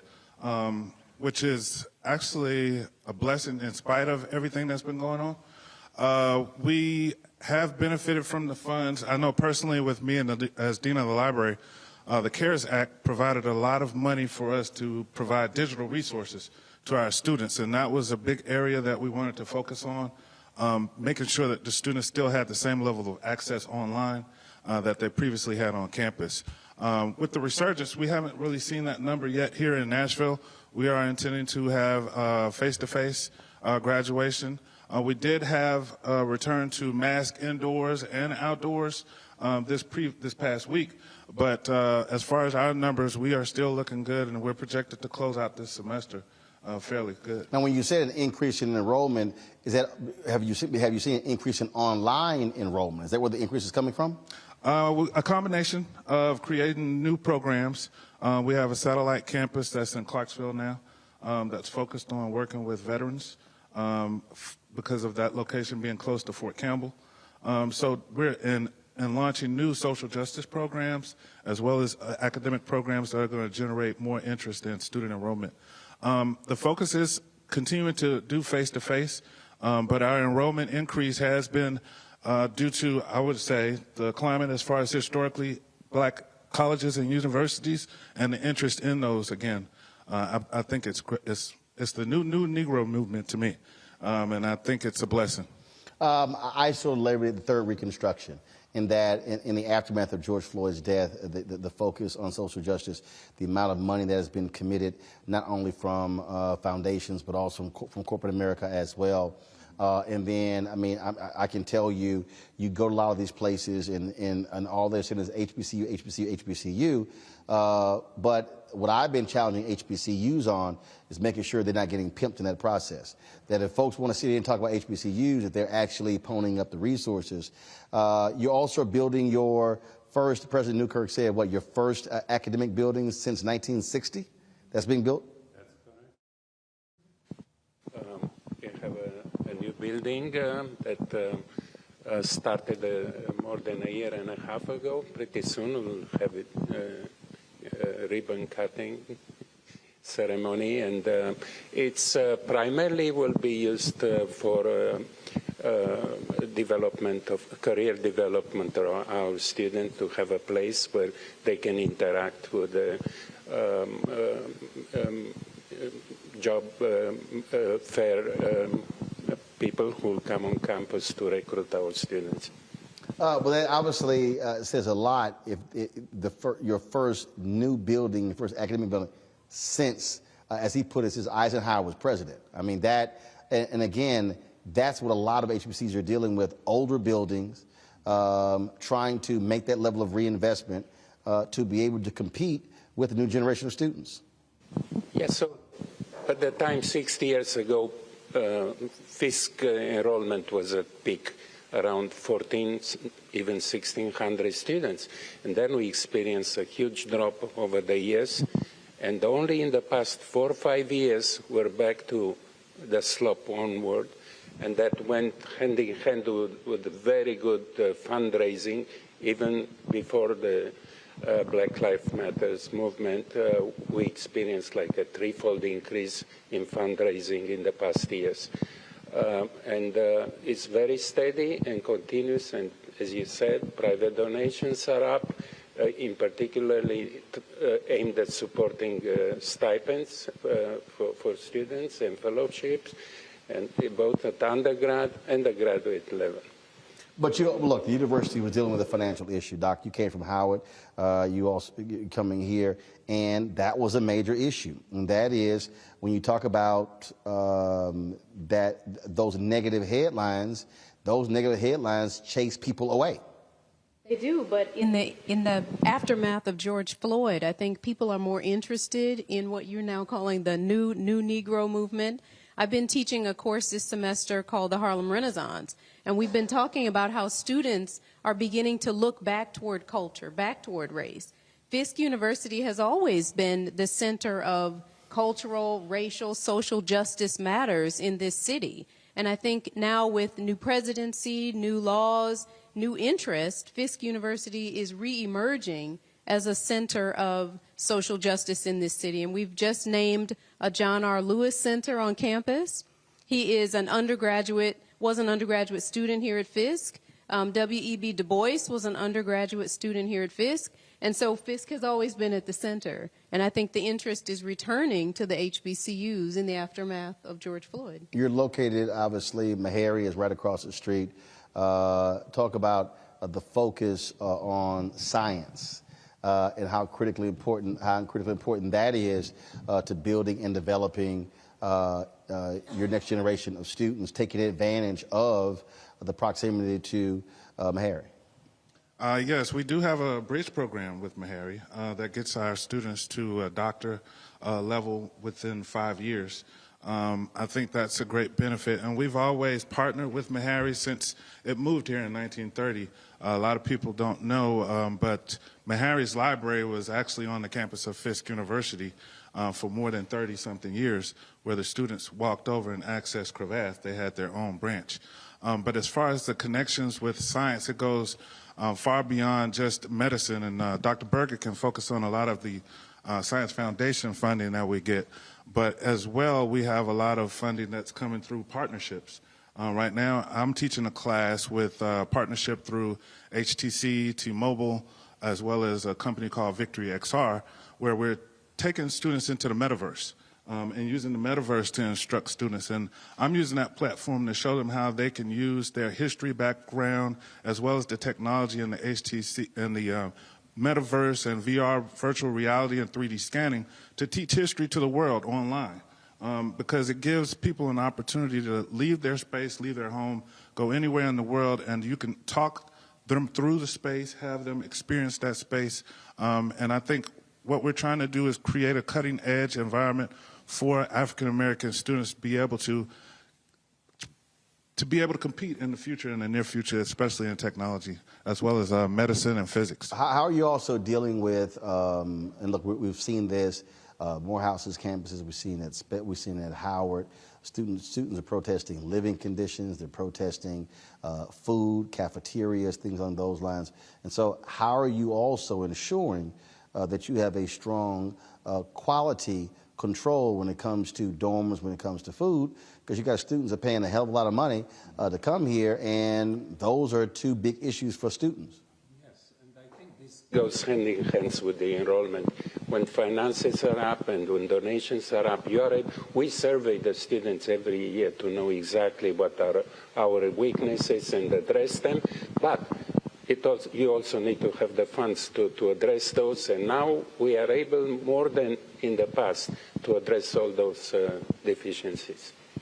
I think it also goes back to what you all were talking about earlier with transparency. We have been focusing a lot more on having town hall conversations where the president and as well as student affairs and administrators sit down and talk to the students about their concerns and what's going on, and rising the level of expectations, especially when it comes to our facilities.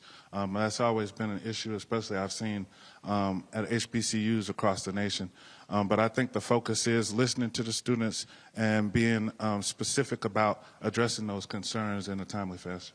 One of the issues that has long been up for discussion here, the massive art collection that you have here.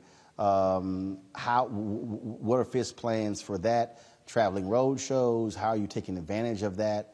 I mean, obviously you have historic pieces of art. This one, of course, that sits behind us as well. And so how are you looking to share this story with more folks and use it as a recruiting tool for fundraising for students across the country, across the world? I'll address that. So first, the art gallery is by now known nationally, and we have made a sharing agreement with the Crystal Bridges Museum in Benton, Arkansas. That's a new startup museum that we're sharing. So every 3 years the collection goes for 3 years at Fisk and for 3 years in Arkansas. This way every cycle of students gets to see at minimum 1 year and as much as 3 years. And our director of art gallery is very active in the community. He is connected with all the other museum and art galleries in town, serves on their boards, and he's very plugged in and making sure that we are one large art community in Nashville, and we serve them as well as they come here to support us. It's also tied to the curriculum. And speaking of the art gallery director, just recently had a conservation program.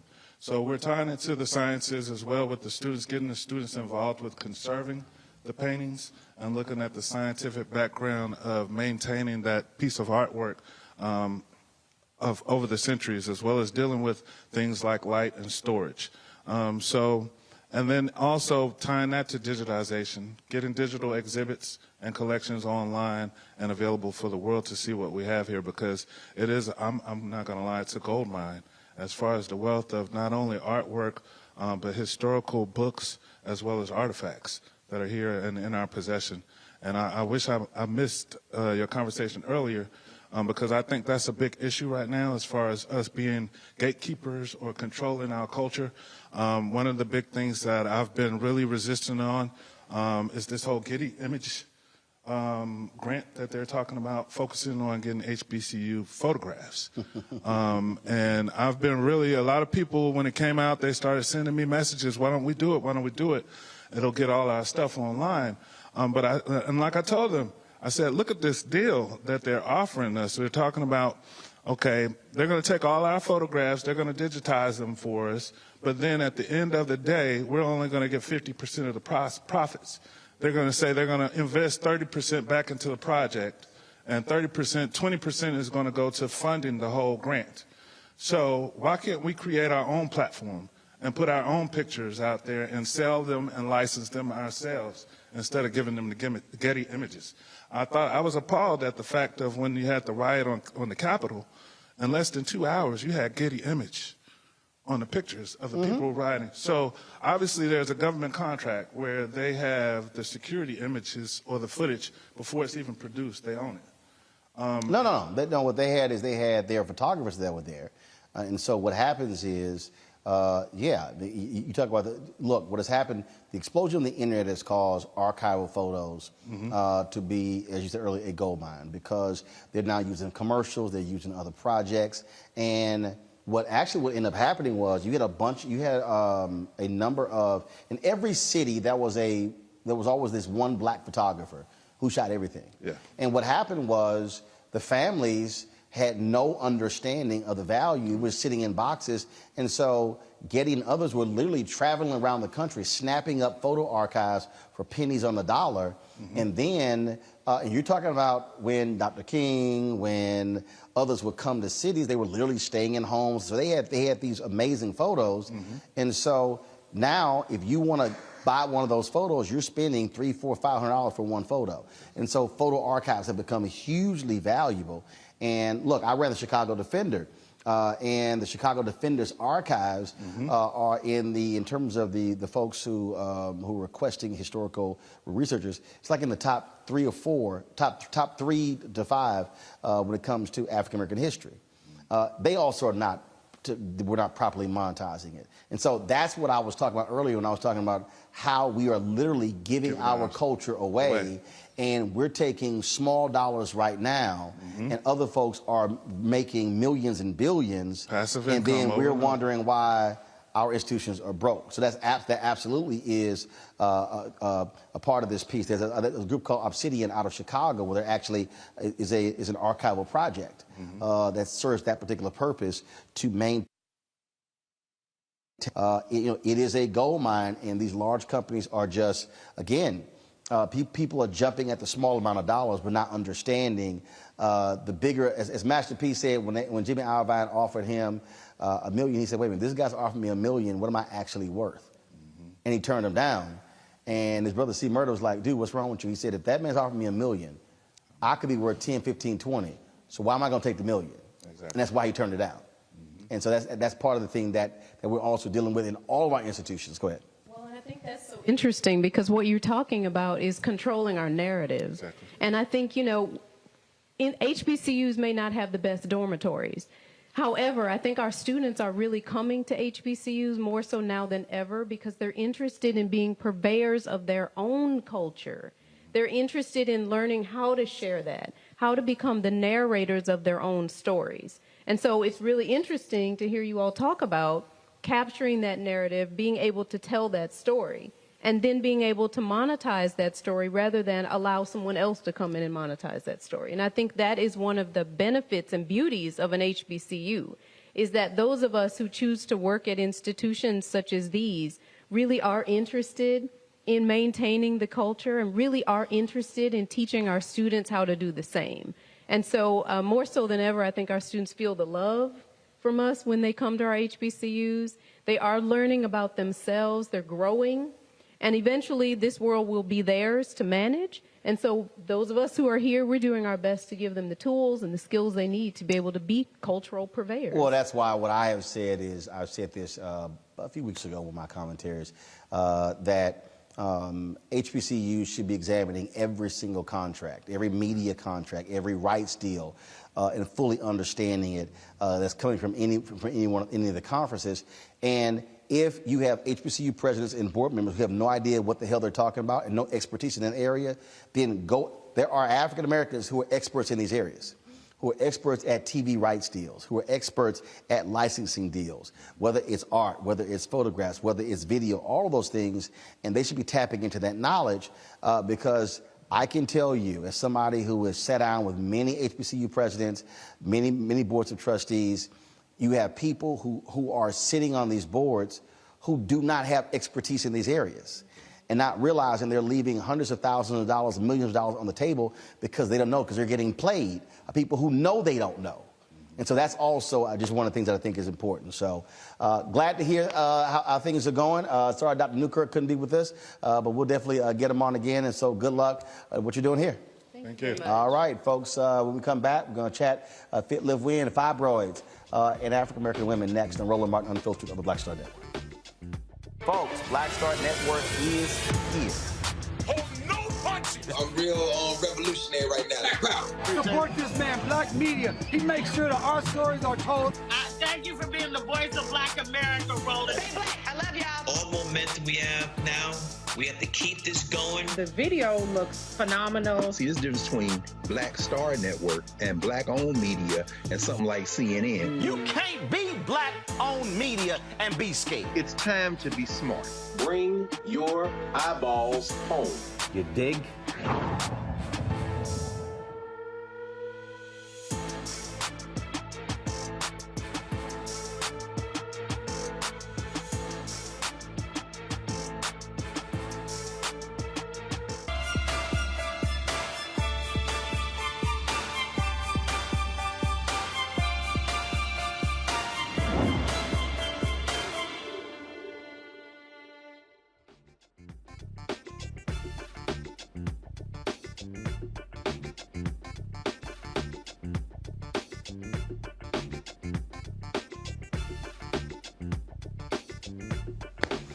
All right, folks, 90% of black women will be diagnosed with fibroids by the age of 50. They're usually benign muscular tumors that grow in the uterus wall. It can be a single tumor or there can be many. They can be as small as an apple seed or as big as a grapefruit. My next guest experiences her own experiences with fibroids led her to create the White Dress Project, a nonprofit organization dedicated to bringing awareness and supporting women suffering from fibroids. Tanika Gray Valbrun joins me from Atlanta. Tanika, glad to have you on the show. And so we've had this conversation many times before, and I know many sisters in my family and others who've had surgeries for fibroids, very painful, and still part of the issue is what causes fibroids and why do they have such an impact in black women? Well, thank you so much, Roland, for having me. It's so great to be talking to you. And thank you for just wanting to bring more attention to this issue. As you said, yes, 90% of Black women will suffer with some type of uterine fibroid by the time they are 50. And to your question, what causes them we really don't know. There are a host of theories out there like vitamin D deficiency, estrogen dominance, which means that there's an increase of estrogen in your body that is causing these tumors to form. But really, that's why, a part of why I started my organization, to ensure that we get to the bottom of this question, which is what causes fibroids and why are Black women disproportionately impacted with them. So what is the White Dress Project? Exactly what is it?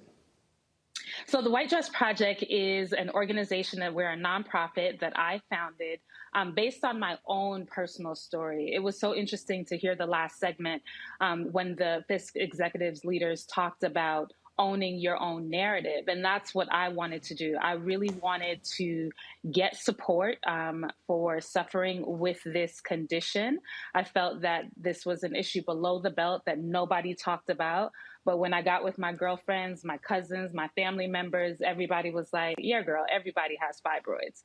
And I just didn't understand why we weren't talking about it on a national level, why there wasn't legislation, policy around it when, quote unquote, so many people are suffering. So I wanted to do something about it. So we are a nonprofit. We support people who are managing life with fibroids. We engage in policy and advocacy. We have events across the country, really allowing people to know that they do not have to suffer in silence with this. They can share their story. Their story is important. And really that's what we do. We curate events all across the country to ensure that people understand that they do not have to suffer with this alone. And, to the earlier point of controlling your narrative, if we don't begin to share how much this is impacting our lives, then nobody will know. One of the things that we're most proud of is that we've been a part of the legislation that is currently in the U.S. House and the U.S. Senate. It was introduced by our Vice President, Kamala Harris, and also by, can you guys hear me? Oh, I lost you guys. Okay, there you are. Yeah, we got you. No, we got you. Okay, awesome. I'm at my mom's house in Florida, so this internet. But anyway, no, we're good. Our Vice President. Also on the Senate side, introduced by Cory Booker and Senator Capito, and also on the House side, Yvette Clarke. So this Stephanie Tubbs Jones Uterine Fibroid Research and Education Act is our hope that we will get this passed, get funding behind this, really to answer some of those questions that you have about cause, et cetera. All right. How can people get more information about your project? How can people get involved? Yes, I think I heard that question. In terms of if folks want to get more information, where do they go learn more about your project if they want to get involved? Yes, we are the whitedressproject.org. You can also follow us on Instagram at We Can Wear White. We're also on Facebook and Twitter. So just search for the White Dress Project and you can find us. All right, Tanika, we appreciate it. Thanks a lot.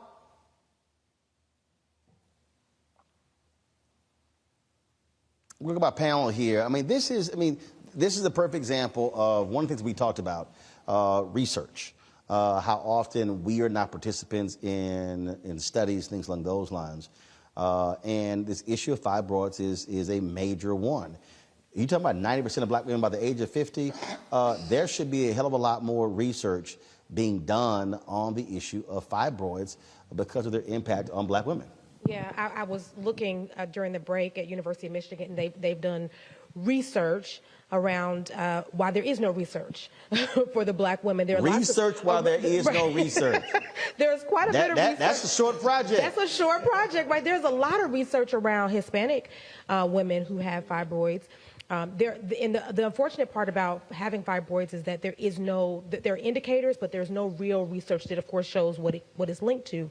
I often tell people to look back, though, at birth control, because we have the tenure in our community of fibroids at a very young age, and we know that at a very young age, Black young girls are put on birth control. And so that's a place where we should really take a look. Of course, the last guest that you had gave other places in which we should take a look, vitamin D and health and being outside, exercise, and so forth. But I would say there's a real reason why a great majority of us end up having hysterectomies as it relates to this. So this is not just about having fibroids. I remember having my son, and the doctors, when I had a cesarean, he said, "Oh, I see some fibroids in there. Maybe you get them taken care of when you know, if they start hurting." And so at some point, I may have to have some type of surgery to get rid of those, or the unfortunate occasion of having a hysterectomy. We should follow, as you said, follow the money, follow the footprints. We should follow the footprints of that. Why are there so many women who have fibroids that lead to hysterectomies? What is that about? What are we trying to do there? Is that controlling our community? I'm not a conspiracist at all, but there's just something to look at there. And again, we don't have the research to even begin to look at it. So I'd love to see that happen at some point. Absolutely. Jeff? Yeah, sure. If fibroids, it's a difficult issue, and I've heard lots of conversations around the subject. I had tons of conversations around this with my female parishioners. I've had tons of conversations, intimate conversations with this about this subject with my wife. And as a man, I can't imagine what I would have to go through if I had to deal with a complicated issue like fibroids. Not being able to trace the source of it, but to know that it affects so many of us and so many of our women. My wife and I made the decision, and she made the decision, actually, when a woman makes a decision about our body, our man's job is to not say we, but to just back it up. That's right. And to say, yes, dear, that's what we do. But to not go on traditional birth control, because we were seeing that. We were seeing at public health clinics, when we were on the Affordable Care Act and as an independent ministry having to use that, a lot of the public health spaces encourage, especially young black women, to go on birth control, to get new shots, to get birth control that's going to last for 5 years. And we do not know what's in these products. So when she decided to say we're not going to do that, obviously she decided not to. We got 5 kids. So she decided for her health. Luckily, she's not had that issue at this moment. And preventative health is important too. So it's a shout out to Sister Tanika, to the White Dress Project and what they're doing to bring about the awareness. As Sister Kia said, it's also about getting the research. It's about getting us participating in research, and kind of piggybacking on what we heard in the previous conversation with our HBCU leaders, it's about us leading the research. Right? We have to put ourselves in a scientific space where black women, black men are studying this phenomenon and actually finding ways to cure ourselves. And that's something that's very important. It's an opportunity that's on the landscape there. And nobody, I don't think we know anybody who does not know somebody who has been infected, effected, or affected by fibroids in their family. And I've got 3 daughters, so these are the thoughts that I have. Going forward, how do we navigate preventative health measures for them to try to make the road a little bit easier? This also is full circle, just bringing us back full circle till we start the conversation about Cancer Row or Cancer Alley, and not being able to have, the preventative part of this is being able to be into the soil, right? Is being able to be able to eat directly from the land. But so much of our land has been affected, as you just mentioned. So I wanted to just bring that full circle moment back. Well, and in addition to that, Roland, many times black women have said over the years that the physicians that they were seeing were not treating them right as black women, particularly if it was white males. They weren't asking them the type of questions that would lead them to reveal this. They didn't feel comfortable. They felt inferior. So, and here we sit right across the street from Harry Medical College, where there is an abundant, I hope, supply of women who are studying to be researchers over there, as well as their services that they offer there for women. But we need to speak up about that and be more proactive about that ourselves. We can speak up a lot about outfits and shoes and pocketbooks, but when it comes to our health, we're quiet. We're not asking any questions. We're not saying anything, and we just fall into fear. And that is something that we can do. If we have the strength to stand out and do some of the things that we do in the communities and other things that we do with our children and our lives, we should at least stand up for our own health and say, I'm having this problem. I need help. And Kia, I had a hysterectomy 8 years ago. There is life after a hysterectomy. Oh, absolutely. And I don't disagree with that. I'm sure that there is. What I will also say, to your point, is that many times when black women go in, we know this based on lots of research, that this is normalized. Like the pain that we have is normal. So we go in and say, we're bleeding extra days. We go in and say, I have an abdominal issue. And so that has been normalized. And also, because of systemic racism in our health community, health departments, in our physicians, we also then, what happens is they don't take us seriously. So there's a systemic part to this. I think I've tried to echo that as much as possible. There's a systemic part of this is really that sometimes we do advocate for ourselves, but we sit in the waiting room for a long time, or the emergency room bleeding out. And we've seen that happen in a great amount of cases. Yep. Serena Williams is an example of that. You have to find you another physician. And I don't disagree. Be proactive. And speaking up and asking questions. When I go to the doctor, and I go to a female doctor, I worry her to death because I want to live. And no one else is going to come in there and ask her questions for me. So I have to do it myself. And I had to learn how to do that and not be intimidated or afraid of them. That's why I wanted to have a woman physician, because the men just didn't get it. They just did not get it. So for me, that has worked. And I have gotten her to the point where she doesn't freak out if I ask her a lot of questions. She just answers them because I am determined to be proactive for my own health. I agree. I absolutely agree. All right, folks, that is it for us. First of all, YouTube. Seriously, we not at 1,000 likes on YouTube. What are y'all doing? Y'all falling asleep. I don't understand what the problem is. So between now and I close out, y'all should hit that like button so we can hit 1,000 likes. We are here on the campus of Fisk University, folks, in Nashville, Tennessee. And earlier I talked with students. I talked to them about being caretakers of the culture. And one of the things y'all have heard me talk about a lot, and that is we can't talk about the value of our institutions if we don't support our institutions. You heard me say earlier what we're dealing with in terms of where we got people who are HBCU graduates and they're wearing their shirts and they're talking about how they're proud graduates of Howard and Fisk and Meharry and Hampton and North Carolina A&T and Tennessee State, Texas Southern University, Stillman and Lane. But you need to be asking them, are you sending a check back? Because it is embarrassing. It is embarrassing to say the national average of giving at HBCUs is 5%. Claflin University is the largest. They exceed 50% of their alumni giving back to the institution. Spelman has a high number as well. But the reality is, it is those dollars that come from African Americans that is going to make sure that we survive. Henry, go to a wide shot. So, folks, this piece that you're seeing behind me, one of you can explain it better than me. Go right ahead. But I need people to understand that this is not just a piece of artwork, that it was the voices of the Fisk Jubilee Singers that played a role in keeping the institution alive, fighting against white racists who wanted to shut it down. We cannot sit here today and so-called be the smartest generation and have more money and all these different things and so technologically advanced, and we don't actually ensure that our institutions are surviving. They should not be surviving. They should be thriving. They should not be surviving based upon the donations of billionaire Mackenzie Scott, the former wife of Jeff Bezos.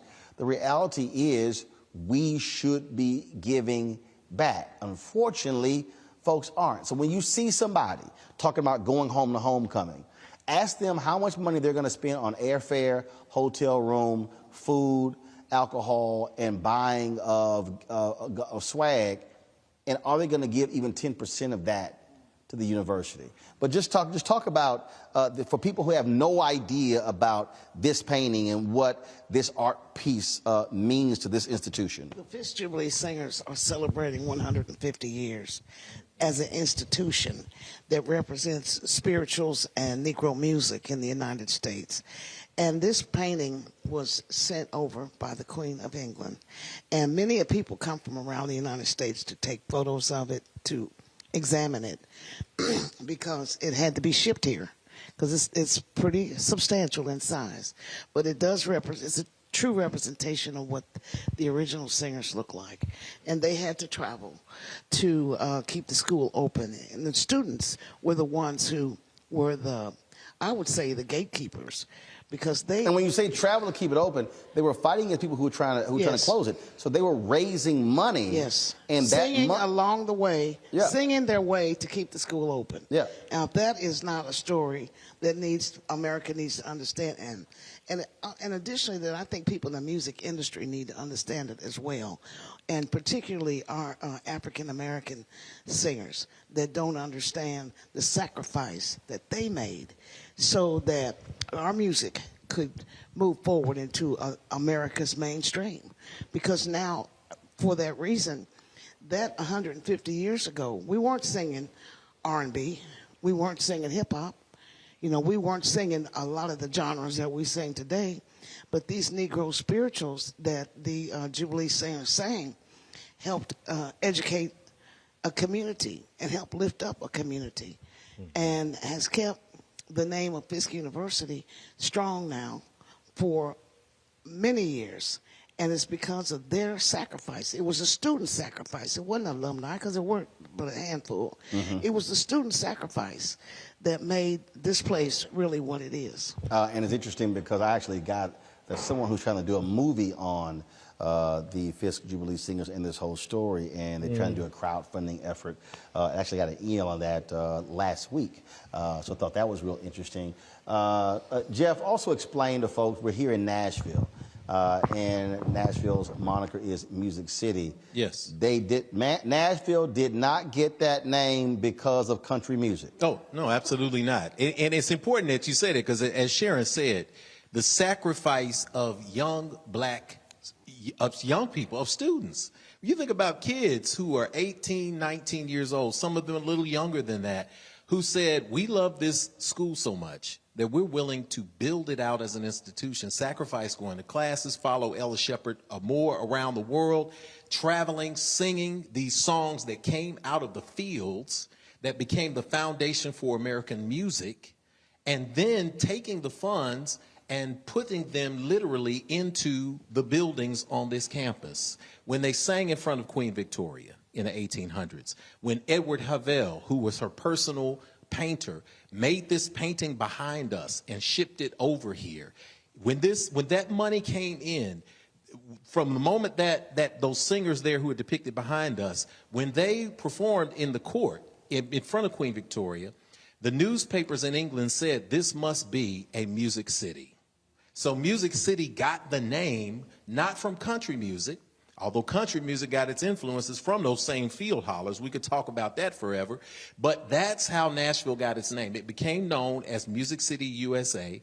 The building that we're in now, Jubilee Hall, which was built between, I think, 1873 and 1876, was a collective effort of black excellence. These students went, they sang, they collected money, they brought them to this campus, and they built the first educational building for the education of blacks, and that's why Jubilee Hall's other name is literally Frozen Music. That's what they call it, because it commemorates the sacrifice that those students made. So when you understand that connection there, when you understand the power in institutional building, when you understand that you're standing on the shoulders of those who came before you, you can't help but to feel it when you walk inside this building. You walk inside those stairs there. And I say I went to Tennessee State, so this is my Tennessee State blue. But I also say I'm the wisest man on the campus here at Fisk because I went to Tennessee State. And people get angry, they get mad.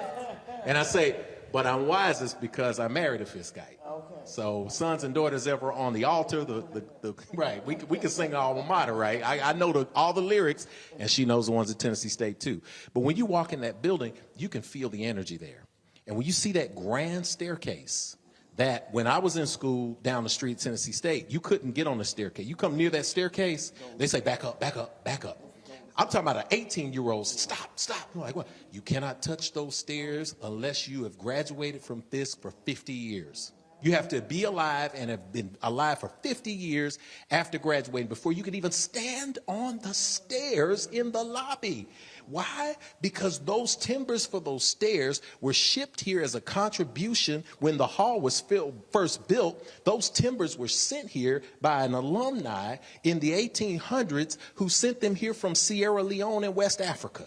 So that energy is in this building. And that energy with an E creates an energy and that understanding that you are connected to everything that came before. So it's insane when people say, one of our stories we got, Roland, that you sent us was about the cat talking about the CMT awards ain't Wakanda. Right. You know, he's like, oh, the CMT awards ain't Wakanda. And they're on conservative routes. So this he cat, was upset all the black people who were presenters. Oh, yeah, he was upset because black people are participating in country music. Well, baby, you have, like, you've heard my brother say this because my mom and daddy said it to us growing up all the time. They said, hey, boy, when you open your mouth, you put your brains on display.